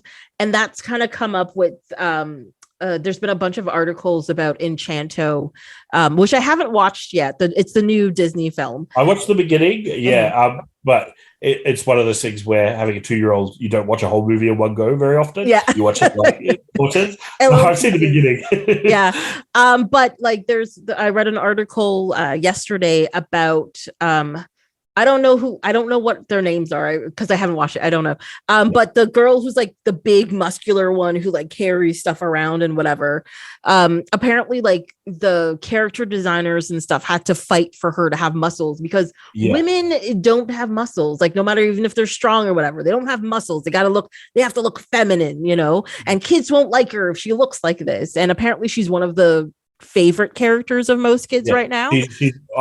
Of the part of the movie that I've seen so far, I think she's great, because she looks completely different to everyone else in the family. And that's nice. And her struggles are different to the other members of the family. It's nice. But then also everyone embraces her like she's just like everyone else. Like, which is super, like, great, right? And also in reading that, there was a story relayed in it where they talked about Admiral Akbar. I know this sounds like a stretch, but the design for it, they didn't want to use it originally in the movie because they said it was too ugly. And it was the director who was just like, nah, keep him in there, because people need to know ugly people can be good too. Like, just have that diversity in it, right? And I mean, I know it's not like skin tone diverse, like ethnicity diversity, but you know, having just different visuals can bring more depth to something like this. And I think it's important to kids, because I think there's all these different kinds of diversity, like you said, and I think there's something to be said for just, it's okay to be the other. It's okay for you to be different. It doesn't necessarily matter what that difference is. And I think Labyrinth does that. And you were kind of talking about it there. Some other things that we've been having talks about recently is like Masters of the Universe. All of the human good guys are basically kind of handsome, heroic looking characters, and all of the bad guys are kind of gross looking and creepy. They're monsters. It's interesting because I always related more to, like, as a kid, related more to the monsters. Those were the characters I enjoyed. Those are the characters that I like. X-Men, another one where I feel like they've changed a bit, but largely the good X-Men are mostly human looking characters, or they're at least friendly kind of looking. Like Beast, he's still like a big fluffy blue guy, versus like Toad, or like one of those sorts of characters, on the Sabretooth. Like, they're all kind of gross, hyped up, creepy characters. And I think even in those things where, like, X-Men, I think, was talking about diversity and talking about struggles of being different, they were still kind of putting them into two categories. Oh, you're either a pretty mutant or you're a gross mutant, and that's that's the way you're gonna have it. And that's what I really love about Labyrinth is it doesn't really matter whether you're creepy looking or not. You can be the hero based on your actions, not based on the way that you look. Like the prince is glam. He's the prettiest person in the movie, and he's the bad guy. Like, he's the evil guy. It's the creepy kind of weirdos that band together to beat him, and I kind of like that. Yes, and I think it creates like a relatively good message for kids to just like, even to just visually accept, like, just like. Yes. Things can look different. That doesn't mean they're bad. It's just like a good message to have out there, right? Like, give things a chance. Because even like I had mentioned before, like the scene with the hands where she's falling up and down, those hands, I mean, they're scary. Okay, first of all, it stretches the idea of a puppet, A. And B, it's creepy Especially like when they start making the faces with the hands and then too the well face done. starts like exactly. But also the hands aren't bad. She's falling, they're trying to stop, and she's freaking out about it. And they're just like, we're trying to help you. And you're like, you're hurting me. I'm like, well, you're heavy and we're hands holding you up. So do you want to go up or do you want to go down? And she goes down. But yeah, like, but it also shows that, the things are really creepy and something slightly scary is happening, but they still weren't bad. Like they were pretty good, you know? Yes. So. Yeah. And most of the things she encounters are specifically, apart from the goblins at the end, which actively try to stop them getting there, most of the things are just kind of going about their business and she interacts with them. It's like the worm doesn't give her good directions, but not because they were malevolent, just because the worm assumed nobody wants to go to the castle. So getting bad directions. The person that tells a lie or doesn't or always tells the truth, that's just what they do. They're not actively trying to trick anyone. That's just what that's their lot in life, is to be the guy that tells the truth and the guy that tells a lie. Exactly. The doors are just doors that are kind of grouchy, and like all of the things that kind of stop her. Most of them aren't malevolent. Even the bog is just a natural thing. It's not. And it smells. And I must admit, every time there was a fart noise, I giggled. I was like, whoever picked all of these fart noises must have had such a good time. When the dog, because that's one scene where they use the real dog and it runs across the rocks. And because it runs fast, because obviously it's feeling a little like it doesn't really want to walk across these rocks, is my guess of the dog. So it kind of runs across really quickly, trying not to lose its balance. And it's like, as it runs across that. It's very funny. And very kind of childish in a movie that I think kind of is trying to be a bit more mature. Like it knows it's for kids, but I think it is trying to be a bit more high art than it doesn't have fart jokes apart from in that one scene where it's got quite a few of them. Well, I think you've just hit on the point as to why this doesn't work, is because it's trying to be high art. Like I think this was supposed to be, and like it's an exhibition for, Jim Henson Company isn't just cute fuzzy things. Look what puppets can really be. And they just kind of put these vignettes together to just have different types of puppets, like from the little worm to like show the effect of the fairy to like Hoggle to like the big beast thing. They want to show they could be big. They could, the walls that talk, like the rock faces, you're doom is ahead, turn back, like just how different a puppet can be.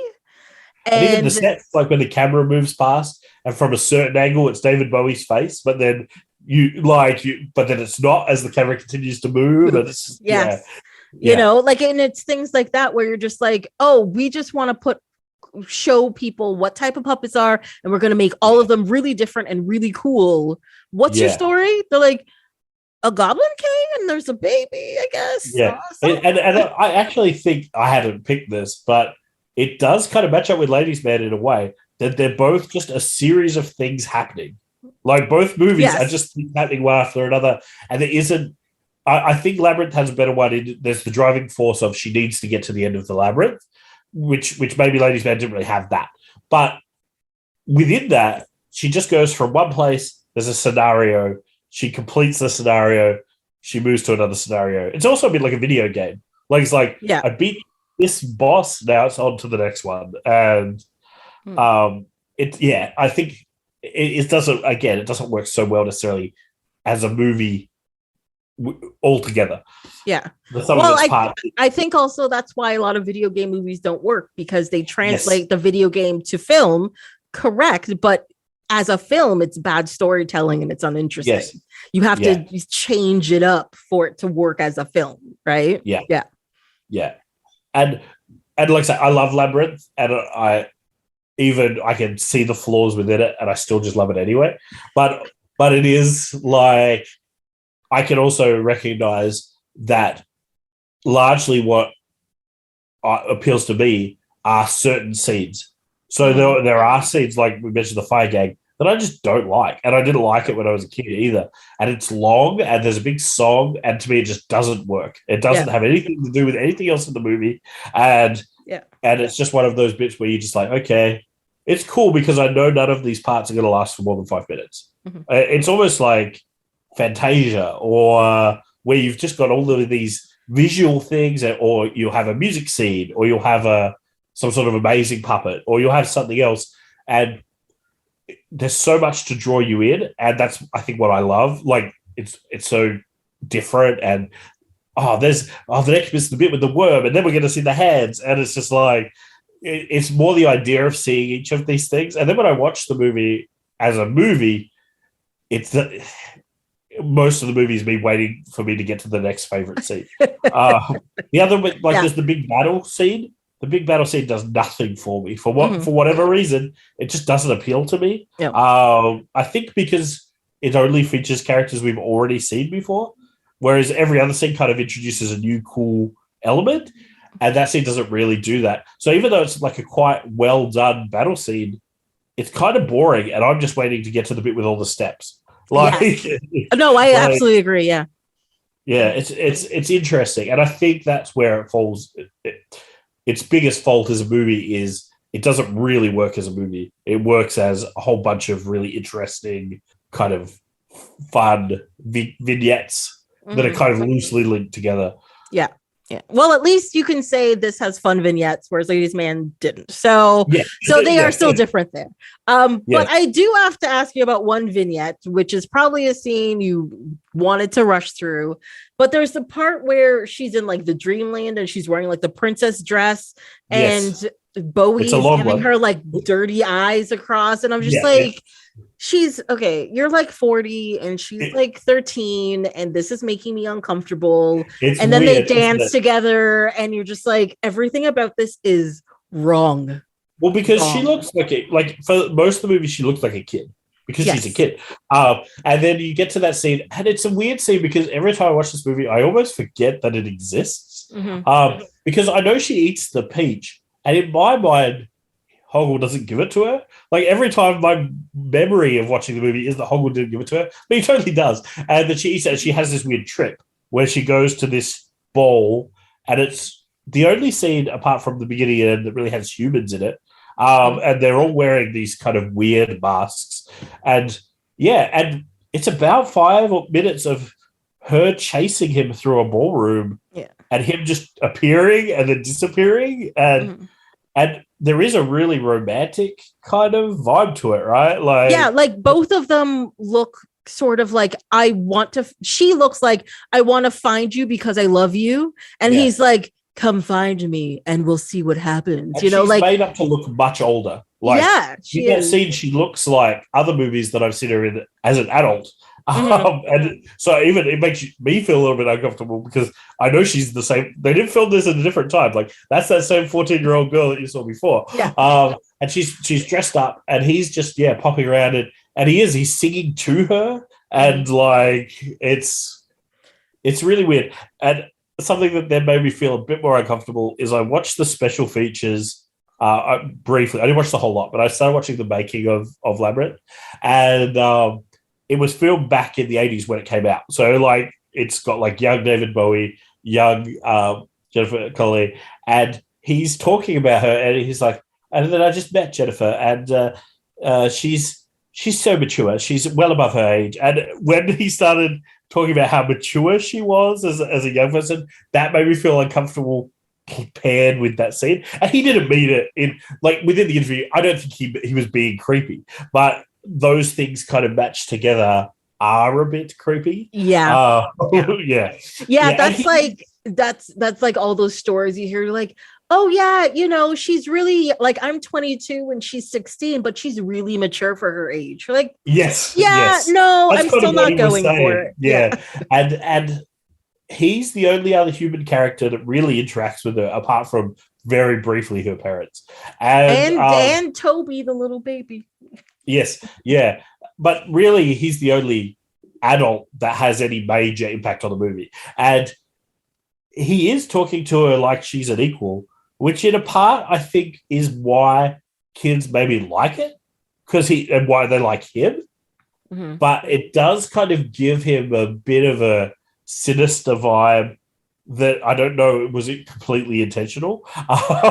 Because I think before that scene, his sinister vibe was just coming across as like, no, I'm the bad guy. Yeah, exactly. But then after that scene, you're just like, is he in love with her? Because the thing is too, part of her, so at the beginning, you meet her while she's reciting part of the Labyrinth book or play or whatever. And in that, it talks about the character she's playing. The Goblin Prince wants to marry that character. Yeah. So when you get to that part in the scene, and you're just like, but she's dressed as a bride. And yeah. So it gets very uncomfortable, and it gets very just like, this is not right, guys. Well, and again, in that masquerade ball scene, she is kind of dressed in all white. Like she is, and everyone else is kind of grey. He's kind of wearing the black, darker clothes. She's wearing the white clothes. There is a kind of marriagey kind of wedding type vibe to it. Mm-hmm. Yeah, it is. It's a bit weird. So another thing they mentioned in the making of is there was an interview with Jim Henson, and he's talking about when they cast David Bowie, and one of the other names before they cast David Bowie that they talked about was Michael Jackson. Oh my God. You can 100% see a world where that would, like, there are Michael Jackson elements to Jareth, I think. Yeah. That he is this, he's this adult, but he hasn't really grown up. Like, he lives with the goblins, but the goblins are children, essentially they're children. Like, he lives with all of the children. He steals a baby, takes her back to live with him. He's just this kind of, and he's this childlike guy and he's also likable. And it's that weird mixture of all of those things together that make him, and watching it as an adult, he has a way more sinister vibe than I ever got from him as a kid. Like, as a kid, he's just kind of like, oh, he's that funny man, like, or funny woman for a period of my life. Yeah.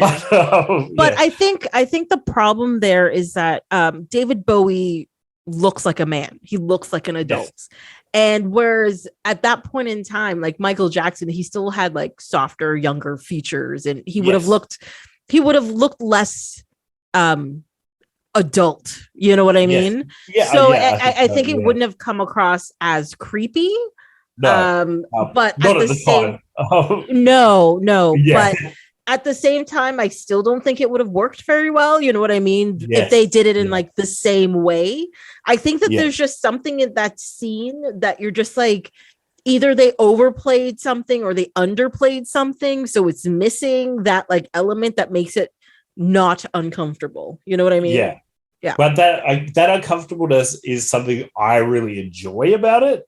But again, I don't know how deliberate it was. And there is 100% a sinister vibe to him, which, like I say, I think I like that dark aspect of this movie, I think, and that he is maybe a bit creepier than he probably should be in a kid's movie. And I like those aspects, but I can also totally see that would put a lot of people off of the movie as well. Yeah, and especially if you didn't have the nostalgia. If you just came into this, like, I'd really like to see what someone who'd never seen Labyrinth thinks of this movie, because I think it would mess with them. Like, they'd be like, "I'm sorry, you showed this to children? What? Yeah, like, what are you talking about?" I honestly, I think you can say that about most movies from the 80s. To be honest, Never Ending Story is another one that this has a similar vibe to Never Ending Story. I think, but that dark fantasy. Yeah, but I think the thing with Never Ending Story is that the story itself is much more linear. Like it has the story itself has aged a lot better. But as an adult, I sit there thinking, where is this kid's parents? Who doesn't know that he's lost somewhere? You know, and then there's like the heart-wrenching scene with like Atreyu using his horse, and then, you know, the luck dragon flying, and then like the nothingness is taking over, and this princess is just like sitting in the dark and be like, give me a name, and like he Yeah. gives this his like mother's dead name or whatever, and then everybody's happy, and you're just like, but the kid's mother is still dead. Like I don't like this is not a happy ending. Even in Labyrinth, like she's 14, but she acts a lot younger. Like I think she acts a lot younger than a 14. I don't know many 14-year-old girls that were in the park reciting fairy tales, basically. Yeah. And whose parents would leave their like fairly young baby with that girl who's just said about how much she hates the baby. The baby's like fully crying when they go. And it's just like, why would you leave them in this situation to begin with? Okay, so I do have a question about that scene. I feel like, so how they set it up, it's actually kind of dark as well. Like it seems to be the father has a new wife who's her stepmother who she hates. Yes, that's right. And they just had a baby, and she's into acting because in her room she's got all the pictures of like her mom who was an actress. Now they don't say where, like what happened to the mother or whatever, but that seems to be, like if she's at a point where she knows about her mother, what her mother does, what she wanted to do, that means her mother would have died relatively recently. Her father got married very quickly, and they had another child very quickly. She even died, or did she just leave? Like, maybe I don't know. Yeah. To be honest, I've never considered it until you mentioned it, where her mum was. But it's actually kind of like you say, they allude to it with the acting. Again, that kind of got over my head a little bit. But yeah. Well, because I kept trying to figure out. I'm like, at first I was thinking about it, and I'm like, but why is she being so mean to this lady? But then I realized, she's what did the mother say? She's always gonna treat me like a goblin or something, and it's like it's somebody like the new evil that's coming stepmother. Yeah. Like the evil stepmother, I think. Yeah. So confused me. Yeah, and I guess that makes more sense as to why she doesn't really like Toby. Like it's not Toby that she doesn't like, the baby. It's not the baby she doesn't like. It's the situation that he comes from. And I guess that kind of also maybe makes sense as to why the parents are going out. They've almost got this new relationship, and they're kind of still in that romantic stage. And they're like, oh, well, she'll stay home and look after the baby. It's fine. And she resents that. And she resents what that means because that's her dad choosing the stepmom over her kind of thing. Yeah. And there is, I guess, I hadn't really thought too much about it. But yeah, there is a lot of deeper meaning. Even the fact that it's dad that comes in at the end of the movie. And when she's happier then. And like, yeah. Well, because my problem is that like her dad really doesn't treat her very nice either. No. Because like especially the scene where she's upset about it and she's yelled that she's upset about it. He comes up to quote unquote check on her, but really he was just like, "Oh, we fed Toby, we're gonna go now," and you're just like, "Really? We're leaving." Yeah. Yes, definitely. And yeah, didn't really. I guess I hadn't thought about what their relationship was before. I just thought of them both as being kind of mean parents. But there is a lot more in there. I think now that you mention it, and I think that's the thing with a lot of Labyrinth is a lot of it is just kind of fun, cool visuals, but there is some depth. Like again, it doesn't necessarily work all together. I think it's a lot of ideas mixed together. With no really strong central message. Is the message about being yourself? Is the message about putting away childish things? Well, not really, but then kind of. And then like the last scene of the movie also kind of like throws it off. Like, is this supposed to be a movie about friendship? Because she's sitting in the mirror and she's like, "Well, I miss them all already." I'm like, "You do? Because you really wanted out of there." And then they appear. And it's not just her quote unquote friends, the three of them. It's all the people who tried to kill her as well. And you're just like, wait, what's happening? Like this doesn't seem correct. Yeah. Yes. And even like what happened in the movie, how much of it actually happened is unclear. I think she doesn't believe in it. So she's surprised when her brother is actually stolen by the Goblin King, Goblin Prince, but she believes in it pretty quick. Like there's no, like there must be a part of her that kind of believes in it. But then at the end, everything goes back to the way it was. And you're like, was all of this just in her head? Like, was this a story she was telling herself to deal with the horrible night at home with Toby? Like, it is. Yeah, it's interesting. I think there's stuff to look at in it. There's plenty to dissect, even if it doesn't all 100% work. Oh, yeah, definitely. Like, because I find like a lot of the scenes in it, like they don't necessarily go together, but there always seems to be a deeper meaning to everything once you look at it. Like give it like 5 seconds and you're like, well, this could actually mean this, or this could actually mean this. Yeah. Oh, that's, that's dark, or that's, whatever. And because even the part where, which I thought was kind of interesting, because Sarah's her name, right? Yeah. She has an MC Escher, MC Escher poster in her room. Yes. And then, the last scene is like an MC Escher room. It's like, it's all those stairs that go all over the place. Some of the toys that she has are the characters that you see later on. There's sort of like Dynamis is definitely in there as a plush. Oh, really? Okay. Yeah. So there are, I think, a few of those kinds of, a lot of that stuff that she sees is things that have visually been set up in that room, because there's a lot going on in her room too, right? Yes. Like there's all the posters and the, I think that sums up the movie pretty well. There is a lot going on in it. Well, it also simultaneously been quite simple. The Escher bit, the stairs at the end, is one of my kind of favorite bits. Yeah. I love the music in that scene is really good, because that's another one where he's just singing to her, but he's doing it not in a romantic way, like in a really sinister kind of way. Yeah. And like she's chasing the baby down these stairs, but she can never quite catch him. And then the baby is always kind of like precariously perched on a staircase where you're like, that baby's going to fall down those stairs. Like there's an uneasiness. So you're like, you need to get that baby because it's going to fall. And it's a bit like, because I've been watching so much Ghostbusters, but we talked about Ghostbusters too, where the baby's on the ledge and it's just real, even though it's not real, it feels really uncomfortable.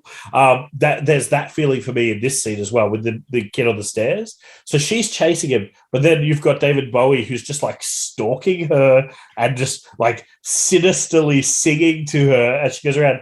And my favorite bit is she's like walking and he's just like popping out of rooms behind her, or he's below her, like looking up sinisterly. And then she comes to the like a dead end and he's underneath her and he walks around. He walks from the bottom and he just pivots up, and he's like, it's some sort of animatronic, I guess. But it looks good, but it also looks, there is that uncanny valley where he's like walking at normal speed, and then he needs to go like one step and then be the other way up. So he just like at high speed zooms around, and then he's walking normally towards her, and it's like such an uncomfortable, weird, kind of, again, really creepy scene. But it works so well, though. And the music in that scene is I think all of the music where David Bowie is singing is really good.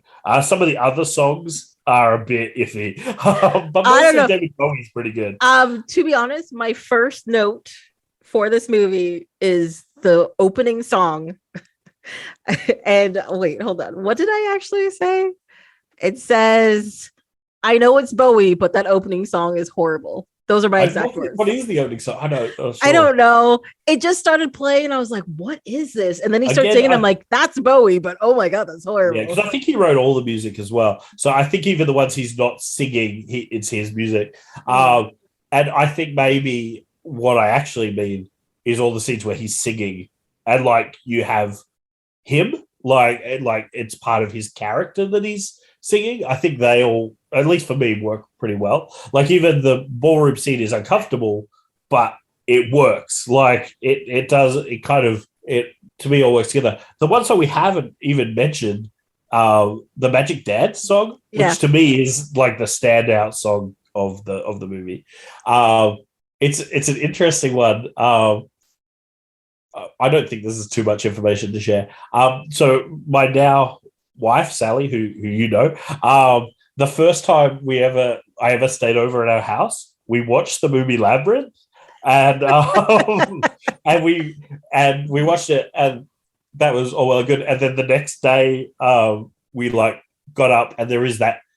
Oh, we spent the I stayed over kind of vibe. It's a little bit uncomfortable. You're not quite sure where everyone stands. We went out to, I guess, get breakfast or something, and her housemate was there, and she was singing Dance Magic. So, and it made us both feel like quite uncomfortable. but it's just such a catchy song. Like, how can you not be singing Dance Magic? Yeah. And baby said, we're going to be. Yeah. Well, I love the fact that, like, I find that scene interesting because it sort of shows the Goblin Prince has is enjoying the baby, but the baby is crying. And so he can't stand the crying. So he sings the song to just make the kid happy, which I thought was really interesting. That I was just like, oh, I never picked that up before. I actually originally thought that song was to torture the baby, not to liven him up a little bit. But no, it's definitely the opposite. It was just to calm down the baby. And because every time it cuts, because he says, and then baby said, and then the baby will be like coo, or it'll do some sort of like, oh, this is awesome kind of thing. And again, it's one of those ones where it's happy, but there's a real sinister vibe because he's throwing that baby just way too high. And there's a part of you that just knows that you shouldn't throw a baby like that. But the baby's enjoying itself. But there's also that feeling of dread. Like, what if he doesn't catch the baby? And and I think that is everywhere in this movie. It's like cutesy thing with a creepy thing, and they kind of like mash together. Well, to be honest, everybody who handles the baby in this movie does it like very aggressively. Yeah, and like there's a lot of shaking of the baby, like not especially like just with back what and we forth know today. Like what we know today about how you should handle babies. Yeah. There is a lot of like, especially like when this 14-year-old girl's got him and she's like yelling at him. Like, there's definitely that. Do you know who the baby is?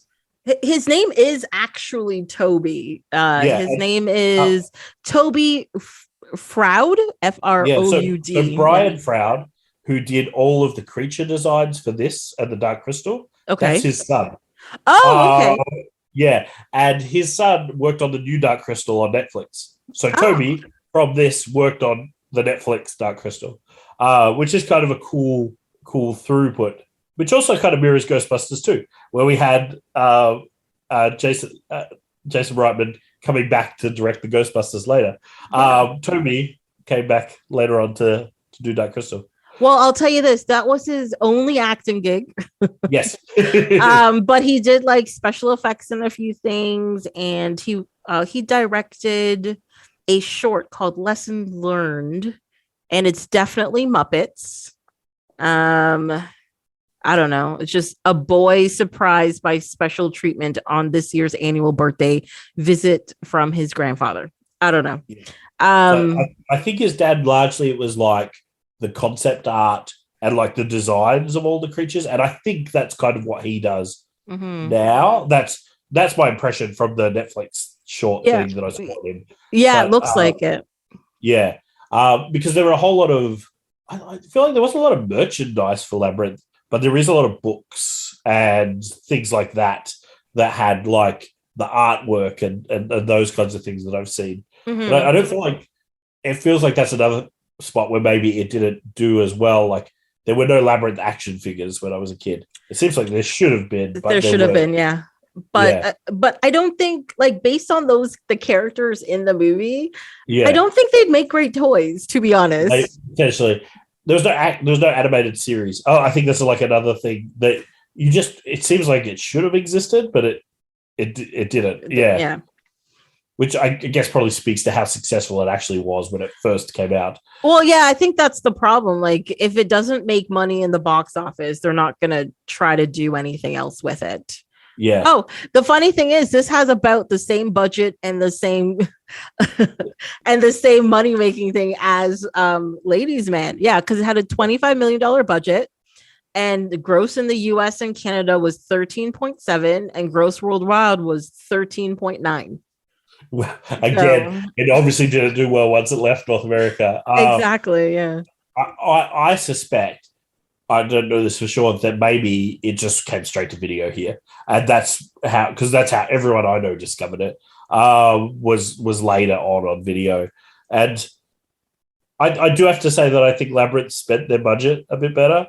If those two movies have the same budget, then I think Labyrinth did more with the money. Well, because they had a lot to do, like building those sets and building those creatures. And then like a lot of those creatures would have multiple people, getting the action down. So I think, they definitely spent their money way better. And I think you can tell what you want about the movie. It would be hard to argue that it isn't impressive. Like the puppetry and the creations aren't impressive.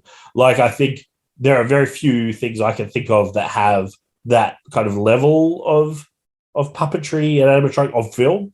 I just don't think we just don't really see that very often. Agreed. Yeah. I think one of the biggest problems we have right now with film is that they have lost the art of like tactile special effects. Yeah. Instead of just, we'll fix it in post with green screen or digital, whatever. And because of that, everything just loses that tangibility to it, like when things are interacting with stuff, and even when they try to fix it, like the eyes don't line up, it's looking at something else, something's not moved. I mean, like one of the things that frustrates me about like the Transformers movie, for example, I watched one a little while ago and I'm like, there was something in it.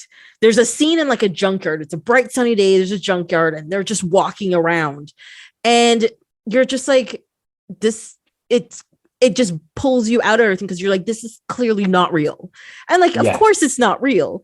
But then it was pointing out to me and my brother, I'm like, it's because there's no shadows. And I was like, what? And it's true. Like they walked around. It's a bright sunny day. The giant robot things cast no shadows. And that automatically makes it feel like you stuck something in somewhere. And I think as an audience, we're so much more savvy to that than we used to be. Yeah. Like, we don't necessarily always know what it is, but we know when it doesn't look right. Mm-hmm. And so what we would have accepted in the past as CGI, we can't accept it anymore. Oh, no, definitely not. We're just so used to seeing it, and that novelty of it has worn off.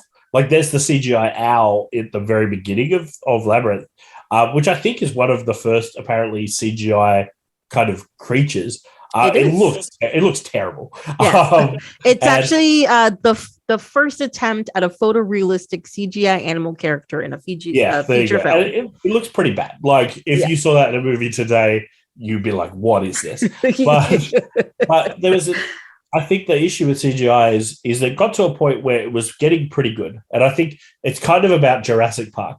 So you get Jurassic Park, and the reason Jurassic Park works so well is it's a mixture of real and CGI. And so even today, Jurassic Park looks pretty good. Yes, it does. But then we're like, this tool is so powerful. It's so much.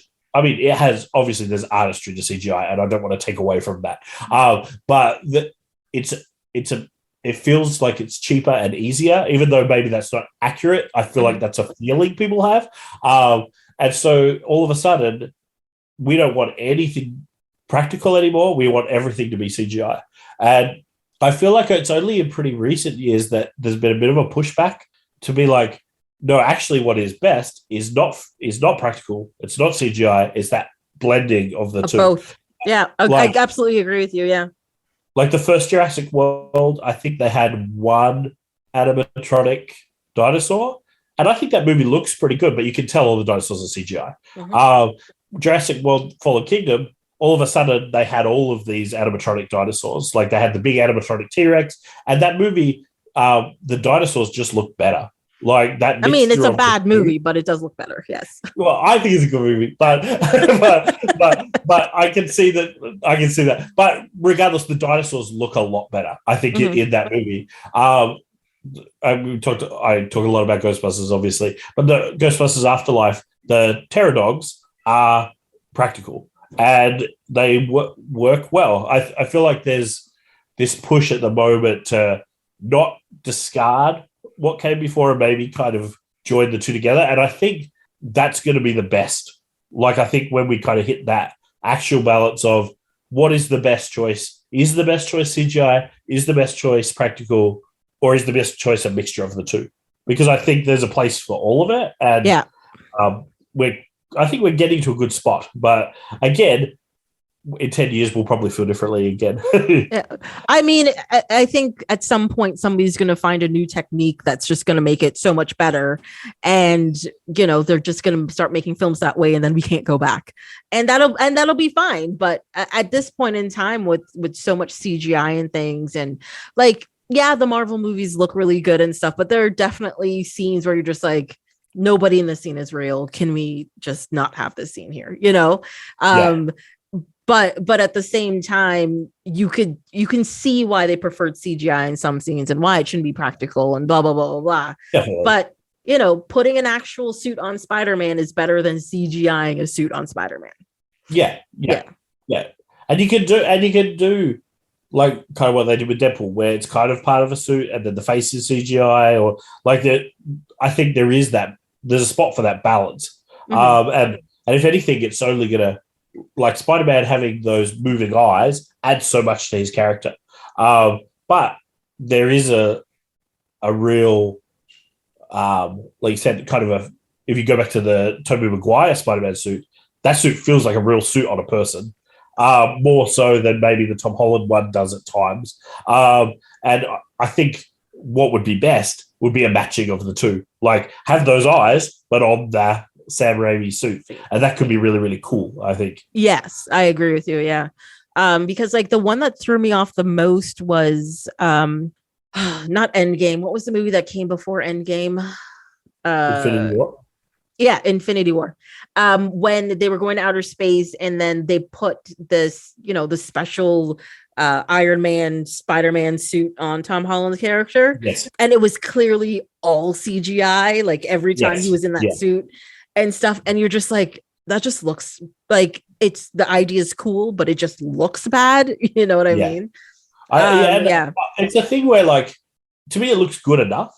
Like, it's good enough that you don't think, oh, that's horrible, and want to turn it off. But we also see other times where he's wearing the more physical suit, and it does look better. Like, it definitely does. And I think, again, that's a thing where Marvel's still working. Like, all of these places doing these big budget movies is still sort of working out how much to do. Because I know, for example, in Civil War, Black Panther was a complete suit, but then they largely CGI'd over most of it. And you can't really tell, because I think there's that physicalness of still wearing a real suit shows through, and it's hard to know with the balance. Because I think, again, in Civil War, Spider-Man's suit, I think, is almost 100% CGI, because they got permission to use him so late in the movie that they actually didn't have time to, like, build a suit and do all of those things. Yeah. It's interesting to see how they did it. I think in No Way Home, and I don't want to get into No Way Home spoilers or anything. I don't know if you've seen it yet. I have not seen it. Okay, I definitely won't get into spoilers. But in No Way Home, there's some moments in that movie where I can tell that people weren't in the scene together. Like, they've been composited in together. I think that movie, largely being made during COVID, kind of explains why that would be the case. And it never took me away from the movie enough that I didn't enjoy the movie. I very much enjoyed the movie. But there are times where you could see the seams a little bit. And I think what they have kind of maybe mastered is what's good enough that you'll accept it, and how do we, as long as we're doing all of the things we should be doing, we're telling a good story and have good acting and it's engaging, you'll be okay with it being only 98% and not 100%. Exactly. Yeah, no, it's true. Like, I think, you know, as long as it's not so distracting that it pulls you out of the story, it's fine. Yeah. It's completely fine. But like you mentioned with, like, let's go back to Labyrinth. Yes. There are definite scenes now that have aged so badly where you're just like, well, that took me out of it, you know? Yeah. It was like, that's clearly a painted background, or that's clearly this. Because, like, you know, even in big movies like, you know, like Star Wars and stuff, they've got lots of painted scenes in there, but it doesn't look like a painted scene. Yeah. Whereas this movie, you're just like, That is clearly there's a couple of painted. very obvious blue skies that are painted. Yeah. Painted walls. I think the effects work pretty well in Labyrinth, but anytime they used visual effects versus special effects, they haven't aged well. Is what I like. So there's the blue screening stuff. There's the CGI owl. Anything like that just had. I love that they were trying to pioneer some of that stuff, but it just that doesn't age. But anytime there's really a puppet, I think, or a set, they look pretty good, except for the painted backgrounds. I think sometimes that does let them down. And even some of the painted backgrounds are amazing. Like there's the matte paintings of like when they're looking over the labyrinth in the background, and that's just like completely a painting. That looks amazing. But the blue sky, that's where you can see a bit of a brush stroke, and maybe it was done last minute. Yeah. Doesn't. You're like, that's not right. Yeah. Maybe that wasn't even really meant to be in frame. Like it's just the camera was just a bit too high on that shot, and yeah, they had to keep it that way. Yeah, I mean, I think that happens in a lot of things. Like there's all those like websites and articles about like, can you believe this was left in the movie? Yes. In the top right hand corner for a millisecond, there's like a thingy, and you're just like, what? It doesn't matter. Just leave it. Yeah. Well, apparently, again on Spider-Man No Way Home, definitely not spoilery or anything. Apparently, there's a scene in the original cut that was in theaters where someone's arm moves through like a pot plant or something, and they've actually edited it and sent new copies out to cinemas. So people are already reporting that there were changes between like opening day Spider-Man No Way Home and like a month later. Oh, really? A slightly different cut of the film, or the effects was finished slightly differently or something. Yeah, Okay. so it's quite interesting that we live in a world where they're fixing it that quickly. It's like George Lucas would have loved it to be able to add things in like while the movie was running. Something I didn't really know is George Lucas was involved in Labyrinth. Was he? Yeah, so when I was watching the special features, I think specifically with one scene, which is my least favorite scene in the movie, the fire gang where they're taking their heads off and stuff. There's shots in the making of. They don't never mention it, but you can see him clearly standing next to Jim Henson with like a look on his face, like how are we going to do this effect? And because what they did is kind of film the whole thing with the puppets, and everyone is wearing black velvet suits because apparently black velvet is the blackest of all materials. That's the way they describe it in this thing. So they've got everyone's wearing black velvet. They've got these orange puppets, and so there are the puppets, and there's Jennifer Connelly. And then a completely black set. And they filmed it I think they did a lot of the Star Wars spaceship stuff. So they filmed it with like a motion control camera. And then they just take all of the black velvet down, and the real set is underneath the black velvet. And then so they reshoot it again and then put it back onto the thing. And layer it over the top. Okay, yeah, that makes sense. The issue is you can see all those film artifacts and things on the characters. And they don't match. Yeah. Like, I think that's one of the reasons why like that scene like aged so badly. Like it was just too much for that time period, and you couldn't layer it correctly and like fix those little mistakes. Yeah, it just wasn't working. It was like, and I don't know, I didn't like that scene as a kid, but it wasn't because of the effects.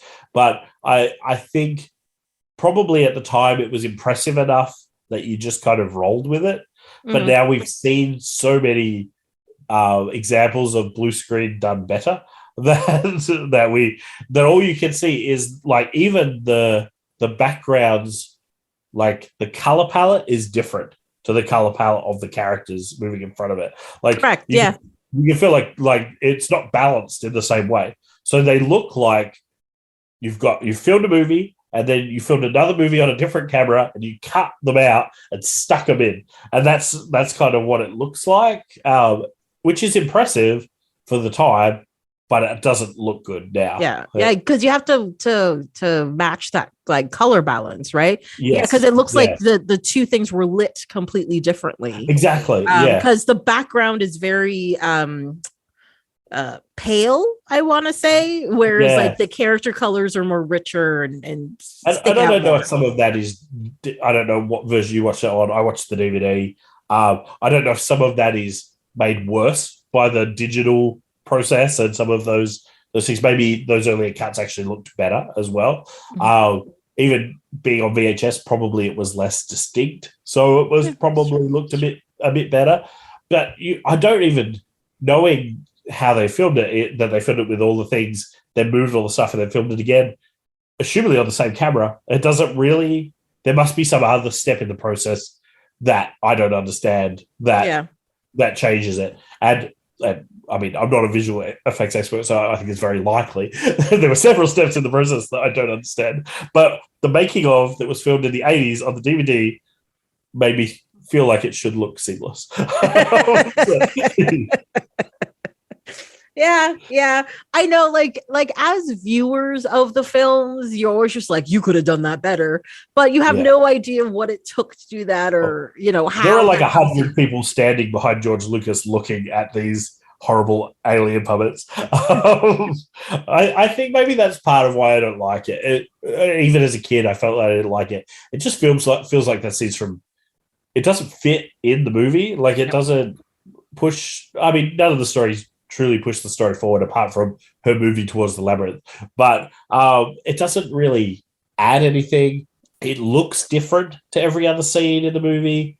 There's a song, but it's not David Bowie singing the song, so that's weird. It's just like this weird scene, and obviously it was meant to be their technical showpiece, and perhaps it was. Like, I suspect that when it came out, it was really impressive, but just now, it just feels like, why did you leave this in the movie? Like, you should have just cut the scene completely. I think it's one of those things where they worked really hard on doing it, and they're just like, it doesn't really work, but we're going to use it because we did it, They spent like half their budget on that one scene. I reckon like it's got to go in. Again, I think it's just one of those things where they're just like, oh no, we have to show another way to do puppets, and here it is, so. And there's like the film fan of me is like, that's awesome. They're pioneering, and that's what you want to see, right?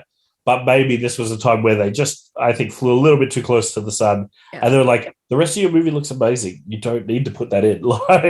Just take it out. It's true. If you cut that out, it will not change any bit of the movie in any way. Yeah. You can probably argue that's the case for almost any scene that's not the beginning and the end of Labyrinth.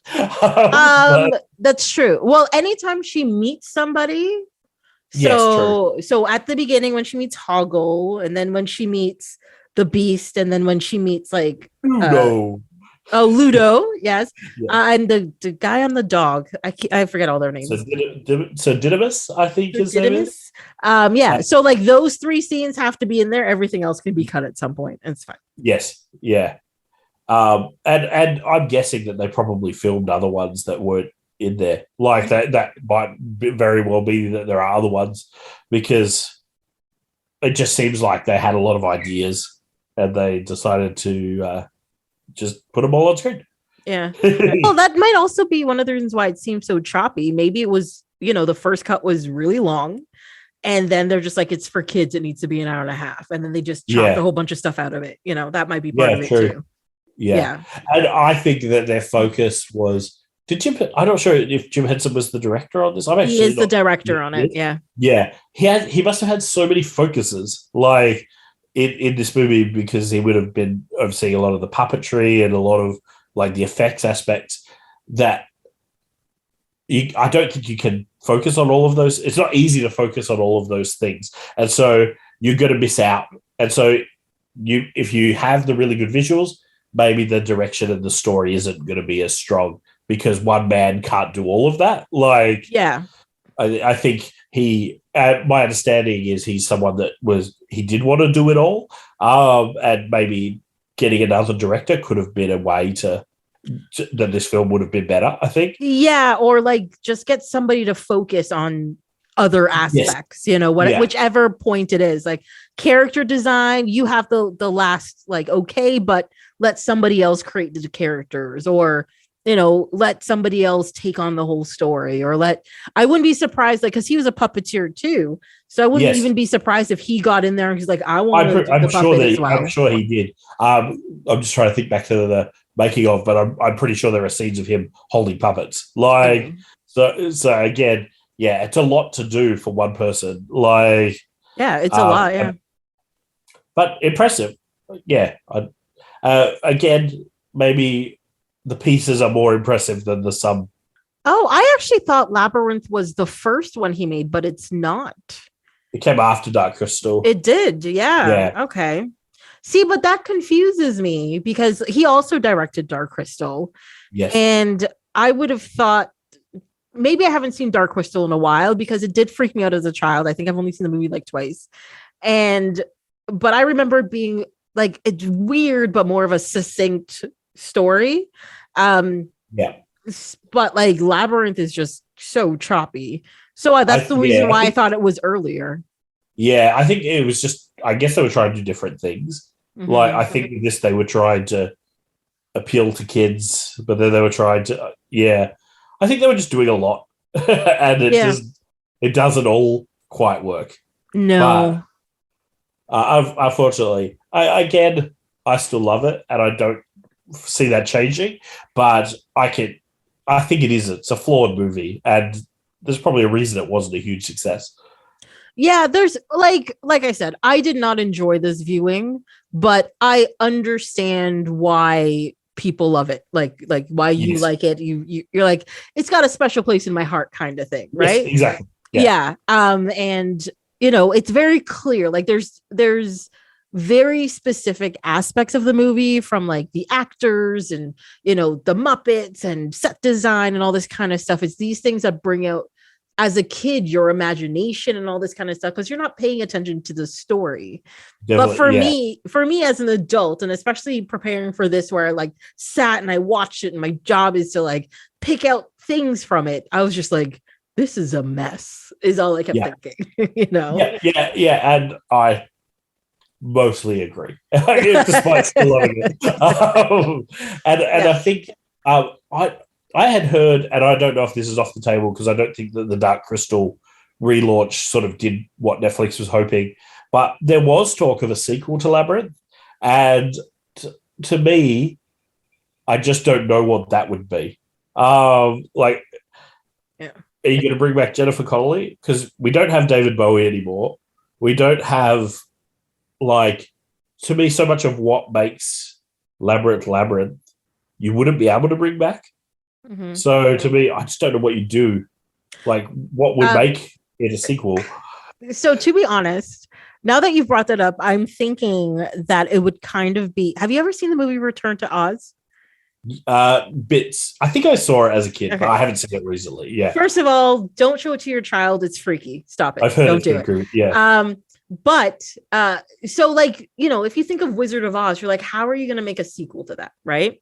Yeah. And what the story begins incredibly dark, where Dorothy, who's been at home back in Kansas, has been telling her family about Oz and these people and stuff, and nobody believes her. She's been thrown into an asylum and getting electroshocks. And at some night when there's a storm or whatever, she escapes and runs into the storm, and she ends up back in Oz. That's how she gets there. And I feel like with this movie, it'd be Toby as an adult, kind of just like as a child, I had these fever dreams. Like, these characters are real, like the Goblin Prince, the blah blah blah, and he ends up back there. I could see that. Yeah, actually, I think I can see that movie. I hadn't really thought of it because to me, like he's almost got this trauma from having been there. He's so young that he doesn't really remember it, but he has these kind of flashbacks or something. Yeah, I could see that being an interesting take. To me, it just seems like when they were talking about making a sequel, I could see that you doing like comics or even maybe an animated series. But I think they did do some comics even. But like an actual full live action sequel, it just seems like too much of it is missing to make that movie now. Unless you're going to go like full blown, we're recreating David Bowie from like previous footage or something, because to me he's like half what the movie is. Without him in it, I just think it would fall really flat. I actually feel like because of that, so he was the Goblin Prince, not the actual Goblin King, which was originally what it was supposed to be. And I think what will happen is we'll meet the actual Goblin King, and he'd say something about the prince being vanished because you gave up the baby or whatever. Yeah. And then we could have another pop star be the king. Exactly. Like, yeah. Yeah. You know, we're going to have an Ozzy Osbourne or... we won't understand what he was saying. What's the Aerosmith guy, Steven Tyler? I'd put him there. He would work. I think he'd work. Mm-hmm. He'd go. I'm just trying to think of like that sort of era of British pop stars. I just keep thinking of Johnny Rotten from the Sex Pistols. He has not aged well. He would not be. He's not an attractive king. Yeah. Yeah, I'm trying to. I don't even know who else it would be. Like, I don't know. Liam Gallagher. I know that's much later, but I don't know. You could have the Queen. You could do Taylor Swift or someone new. Oh God, please don't be Taylor Swift. That's all I'm asking. I am definitely not a Swiftie, and I don't understand why she's so popular. But sure. I'm trying to think of like comparable fame levels. But yeah, to me, a sequel to Labyrinth just seems a bit pointless. That said, if they make one, I'll 100% see it. Mm-hmm. But it's, to me, so much of what Labyrinth is, and maybe this is again me, and I wouldn't say that I'm a huge David Bowie fan in terms of his music. I like a lot of his music, but I don't listen to it a lot. But I am a big fan of, I guess, him, yes. and I really like him, and I think maybe I like punk music, and I like emo music, and I like the other, and I like strange, odd, out there kind of things. And I think maybe he's a big part of why I like Labyrinth as well. Mm-hmm. That he is that kind of out there, strange, kind of character. So yeah, it's really interesting. Like there are these children's books that you can buy, and they're like biographies of sort of famous people, and you could get, but they're made for like really little kids, and you could get like Muhammad Ali, or you could get like I'm just blanking on every other person that you could get. Lots of famous people, but we bought him the David Bowie one, and it's a really nice little book about how young David Bowie liked to dance, and he had 2 different colored eyes, and he was a little bit strange, but in time, he found the things that he loved, and he grew into being the person that he wanted to be, which was David Bowie. And it's a nice story. And I think him as a person, he fulfills that really well. And then he also just fills this role. So, like, I feel like whether he's a good actor or not is maybe questionable, but he 100% goes for it. Mm-hmm. And I love that aspect of the movie. And to me, that's so much of what Labyrinth is that I struggle to imagine Labyrinth without David Bowie in it. Yeah, like I think he just brought this like coolness in the weirdest way, and like this like because you are drawn to the character. There is something menacing but really likable about the character, and it's true. I think another Labyrinth without that would fall flat in a way. Yeah. I mean, of David Bowie. Yeah. Well, have you? Do you know Flight of the Conchords? Yes, I do. Okay, so you've watched Flight of the Conchords? Yeah, I have. Yeah. So you've seen the David Bowie episode of Flight of the Conchords? It's one of the greatest songs. Yeah, cool. I wasn't sure because we both been talking about it for a while. None of us have brought up David Bowie from Flight of the Conchords, and specifically when David Bowie, in his costume from Labyrinth, comes to meet the other David Bowie. Yes, I don't know why I completely forgot about that, but I did. Oh my god, we were talking about it. But also, I know this is. I don't know why this show is not more popular, but the show The Venture Brothers, they have a what's the organization called? Oh my god, I should remember this. It's been a while since I watched it. I dropped off because of the season releases were so sporadic. Yes. So I've watched a lot of the early. I think I've seen like the first 4 seasons, but I think there's like 7 or 8, right? There's 7 seasons that took something like 16 years to put out. Yeah. And I think that's one of the biggest problems with it, because people hear about it, you can't find it anywhere. And you're just like, I'm sorry, 3 episodes of a season came out in 1999 and the second 3 episodes came out in 2004. What? Yeah. Like, it's one of those things. So yeah, no, it was a very frustrating show to watch, but it's such a good show. Yeah, But, definitely. one of the major like characters in it, who was like the head of this villainous organization, was David Bowie. Yes. And like every time he showed up as a David Bowie character, Oh, cool. So Yeah, which it was great. very much how he is in Flight of the Conchords, where he keeps coming back as like different versions of David Bowie. So you have like the Red Star one, and then you have like the Ziggy Stardust, and then you have Labyrinth Bowie, and then you have like older David Bowie, and it's just like them all coming in. Yeah.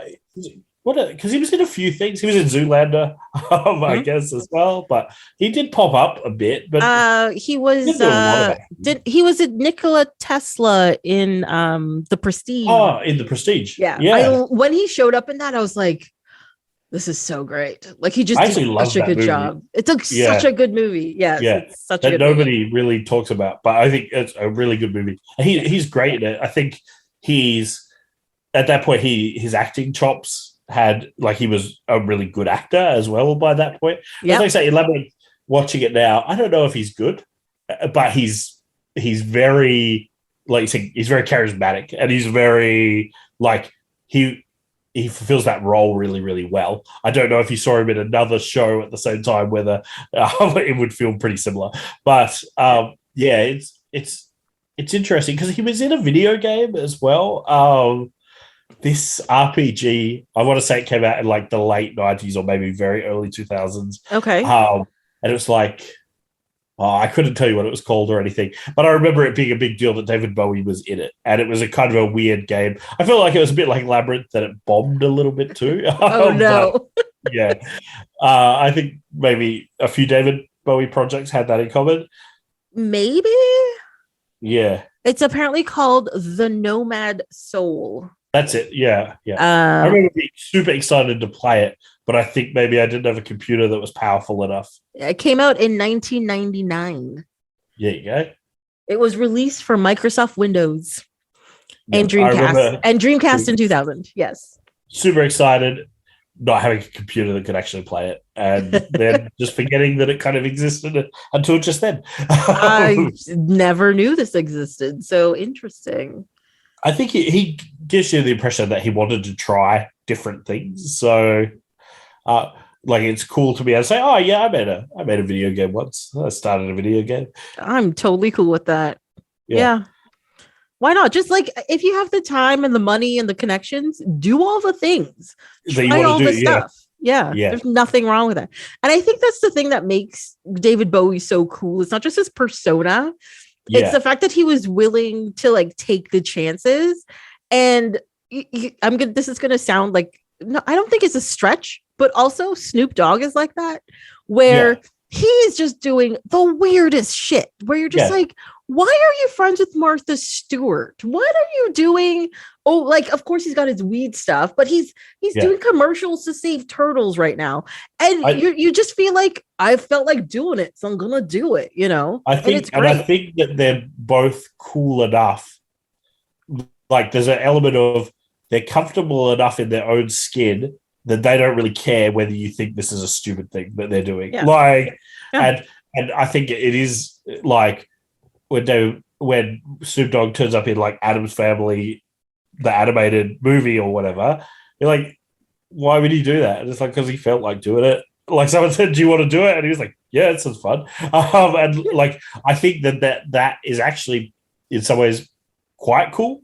And the same with David, like, they're not that worried about what people might think. And even the David Bowie goes and does a movie like The Prestige after, I would assume, not having acted in quite some time. Like, obviously there's a level of acting that goes with being a rock star anyway. But to go and do a movie like that and just take that role and be like, yeah, I'll be fine with that. Like, out of nowhere. I think that there is an element of, like, that is pretty cool. It really is. And I think that's why people still look up to him and think you're like, yes, you're the coolest dude ever, right? Yeah. Oh yeah, he showed up in SpongeBob SquarePants. Oh my god. Yeah. Yeah. Um, actually, when he did The Prestige, the same year he showed up on Extras, the TV show, Oh, of course. and He did. he did the voice in Arthur and the Invisibles. Interesting. He did three things that year. It's fine. Have you seen him in Extras? I have not. No, Oh, I've never gotten around to watching Extras. I don't know how well Extras holds up now, but I liked it quite a bit when it came out. And basically, the main character is this guy that's trying to like get into movies. He's an extra, and he at some point has a little bit of success. Like he gets to be the star of this quite popular show, but the show's kind of trash. Like, so it's very successful, but he feels like he's kind of sold out. And I can't remember whether he meets David Bowie in season 1 or season 2, but I think it's in season 2 where he's had a little bit of success, but he feels bad about it. He meets David Bowie and he's trying to talk to him, and David Bowie's just, he's real cool, but at the same time, he's a bit of a prick. And it comes to him singing this song called, I think it's something along the lines of The Silly Little Fat Man. And he sings a song about Ricky Gervais's character, and that he's just making up on the spot about how his career's gone downhill and how he's awful and how maybe he should just kill himself and all of this stuff. Wow. And it's like really, really savage. And all of the actors in Extras are a bit like that. So they're playing these hyper real versions of themselves. Like Patrick Stewart's this weird sex pest, and Daniel Radcliffe is just this boy that's like this super virgin that carries an unrolled condom around in his pocket on the off chance he might get to use it. And like all of the actors in it, like they're setting themselves up. And so David Bowie, I think, is generally considered to be, it seems like, fairly nice guy. So in this, he's like this kind of, he's cool, but he's like really nasty as well. And it's quite good. They're worth checking out if you get the opportunity, I think. Yeah, it's one of those shows where I've heard a lot about like things about like Patrick Stewart thing in it, and I know there's a thing with Kate Winslet, and she's like, oh yeah. You're watching it for the cameos largely. Like the show is good, but you're largely watching it for the cameos. I think my biggest problem with it is like I don't hate Ricky Gervais, but I can't take a lot of Ricky Gervais, if you know what I mean. So that's what, like, I mean, I've watched the original The Office where he got like his real, push up and everything like that. And I've also seen the Invention of Lying. But I can't do a lot of just. It's much better than The Invention of Lying. Yeah, I would hope so. But yeah, like I don't know. No, I get that. I do have to get around to it. I've heard a lot of things about it, and to my mind, that sounds funny, and I just haven't done it. At the very least, I think the cameos are worth the kind of price of admission in that show. Okay. The fact that he got them to all do it is pretty. That's impressive in and of itself. And I felt, I guess, again, it speaks to a coolness of the actors that were maybe involved in it, that they were okay with setting themselves up to the point that they are in that. Like, I think to be able to point at yourself and say, look, I am a bit of a dickhead as a actor where your persona is so important, that is quite cool. Like, yeah. It's true. Yeah, it's really true. So my last question for you, do you have any last thoughts on Labyrinth or The Ladies' Man? Not really. I think we've covered everything. I think, again, that I think for me that Labyrinth is this kind of weird, flawed masterpiece where it's not perfect. I think very few people would argue that it is, but that it's also kind of lovely and awesome and beautiful at the same time. And so that's, I guess, where I land on it at the end. I can, while totally being able to understand your point of view and totally recognizing that someone who just came to it with no nostalgia might actually struggle to get through it. I would think. I I'm wondering if there are people that are big into Ladies Man who would feel the same, would feel the same way. Like maybe they watch, you know how you have those movies that you watch that are kind of like those, you watch at an important point in your life or whatever. And like my brother with Night at the Roxbury, maybe someone has that for Ladies Man, and they're like saying the same thing about me. Look, I can see it's not the best movie, but I just really love it. Unfortunately, coming to it maybe 20 years too late, with no like context, it wasn't my cup of tea, and I think I can safely say I'll never watch it again. It's also very safe to say I will never watch Ladies Man again. I mean, it's been on my shelf for a very long time, and I think this is the first time I've actually watched it. I was about to say that's the one thing, because I have an interest in how these movies end up on your shelf a little bit.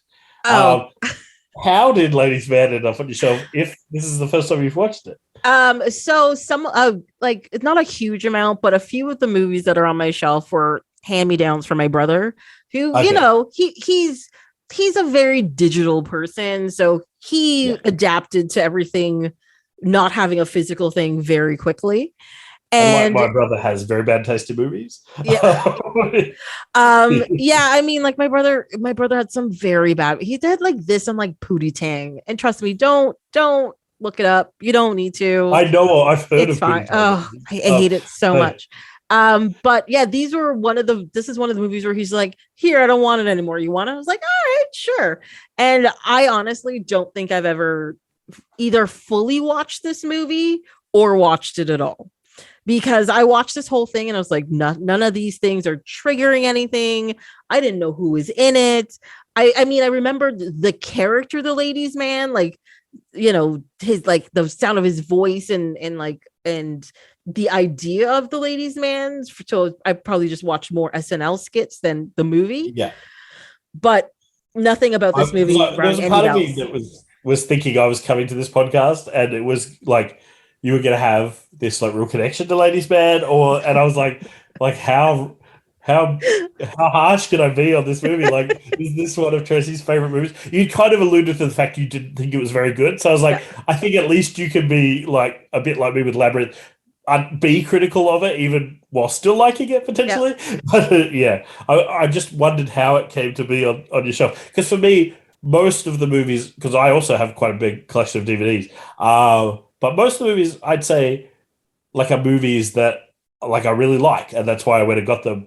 But there are certainly some movies that were like presents, or that or that I bought them because it was cheaper than renting it, or something or that I liked it for a very brief period of time. Like I've got Charlie's Angels. I don't know why I've got Charlie's Angels. Maybe because I had Tom Green in it, and I was into Tom Green at the time. But so it's cool. I was just very interested to see how it ended up there. Yeah, I get those when the movie's really bad. Everybody asks me that question. You're like, "This is horrible. Why do you have this?" I'm like, "It was $3 at a yard sale." I was like, "Okay," or my brother gave it to me, or it was a present. That's usually what it is.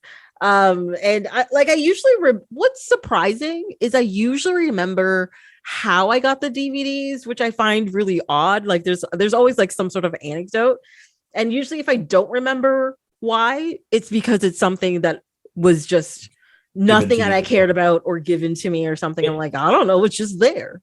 It's really interesting because, again, I've got a pretty big collection, and I can largely remember most of the moments that I went and bought nearly every movie in that collection. And there's multiple hundreds. Like, I don't even know how many are there. But like, I remember the first 3 DVDs I went and bought after I got a PlayStation 2, because that had the DVD player in it. Yeah. And I bought Idle Hands, oh my god, Pokemon, the first movie, and the South Park movie. So that gives you an idea of the breadth of what I was into at that time. But it was like, it's just, why do I even remember that? Like, why was that such an important moment for me? I think it just speaks to how important even bad movies are sometimes to who we kind of were or who we used to be. Mm-hmm.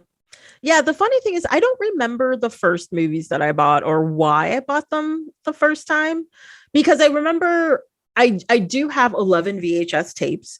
And because people I knew I was into movies, they were always gifts. And the last one I got was a box set of the Terminator movies. And that was from my cousin who was visiting from Trinidad at the time and gave it to me as a birthday present. And I was like, yay.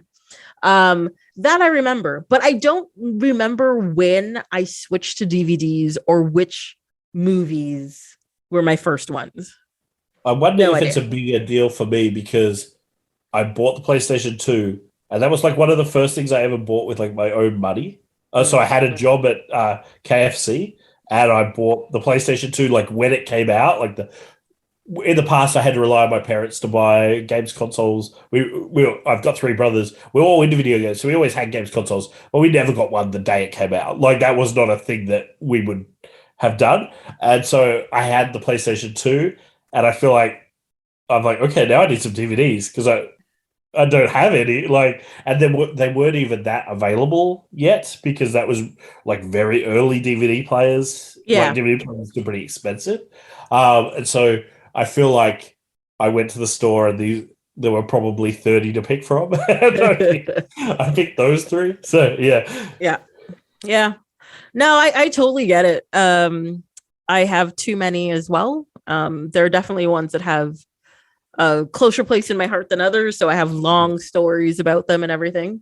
But yeah, like this movie, my brother gave it to me. It's just there. That's it. How about Labyrinth? Well, how did Labyrinth get on your shelf? Oh, like I said, Labyrinth was one of those movies as a kid I really liked. And I bought it because, it had a place in my heart. And I definitely would have watched it when I got it. And at that time, I still liked it, obviously. But watching it this time, I was just like, what did I see in this? I mean, it's cool, I guess, but... it's like a Zack Snyder movie to look at. Wow, visuals cool. Yeah. Everything else, no. There's nothing here. Yeah. So that's a good analogy because I don't like a lot of most of his movies, but I can see that the people that do maybe like them as passionately as I like Labyrinth. So because for some people that's important enough. Like that's what they wanted from that movie on that day. So yeah. They just needed to look at something real pretty on a big screen. Like, all right, yes, you do it. Yeah. Everything else is garbage, but sure, God, I watched a 4-hour movie for no reason. Oh gosh, ruined my life, to be honest. And then I've bitched about it every day since. It's fine. Yeah, I think we watched that. Maybe the very first podcast that came on, we both just watched that. I think. Did we bitch about it the whole time? Yes, we did. Yeah. It still makes me angry. It does leave it, and I don't know why I care so much about. I think because I care about those characters, and so I actually passionally hate that movie as opposed to just disliking it like any other kind of movie. Normally, if I don't like a movie, I don't think about it again. I'm not going to think about Ladies Man after today. Yeah. Yeah. No, I think I feel the same way as you do because they are iconic characters that have been around for a long time. And it's not even the fact that the story is bad. It's the fact that he clearly doesn't understand who the characters are and how to represent them. And it just makes me so mad. Like, how can you get this so wrong that you put out this garbage? That's not Superman. That's not Wonder Woman. That's not Batman. Who are you talking about? Let you do it multiple times. Yeah. Yeah. Okay. We should not have gone down this road because my God. For a future day. Maybe we should just do one day where we pretend that you had that movie on your shelf and I just sit there and bitch about it the whole time. Here are the 846 things that are wrong with this movie. Number 1. Directed by Zack Snyder. Anyways. Yes. All right. I think that's a good place to stop. I still think I should recommend people watching Labyrinth and people can skip Ladies Man. Yeah, I'd agree with that. I would 100% recommend Labyrinth, but recognizing that some people maybe aren't going to enjoy it. But I think there's more to potentially enjoy there than maybe there is in Ladies Man. I think without the context and it being 20 years after it came out, it's just hard to get on board Ladies' Man. Yeah. Don't worry. You don't have to apologize for it. It knows what it is. It's fine. Well, Brendan, thank you so much for joining me today to talk about these two movies. Thank you for having me. Yeah, I think it was a good start to the year, despite, one being horrible and one being not that good, but worth your time. Yeah. Well, that's it for this episode of Off My Shelf. Until next time, you can follow along on Instagram and Twitter at ohmyshelf, or you can send an email to ohmyshelf@gmail.com. On the next episode, we'll be talking about the movies The Last Samurai and Legend. Hope you'll be here to listen.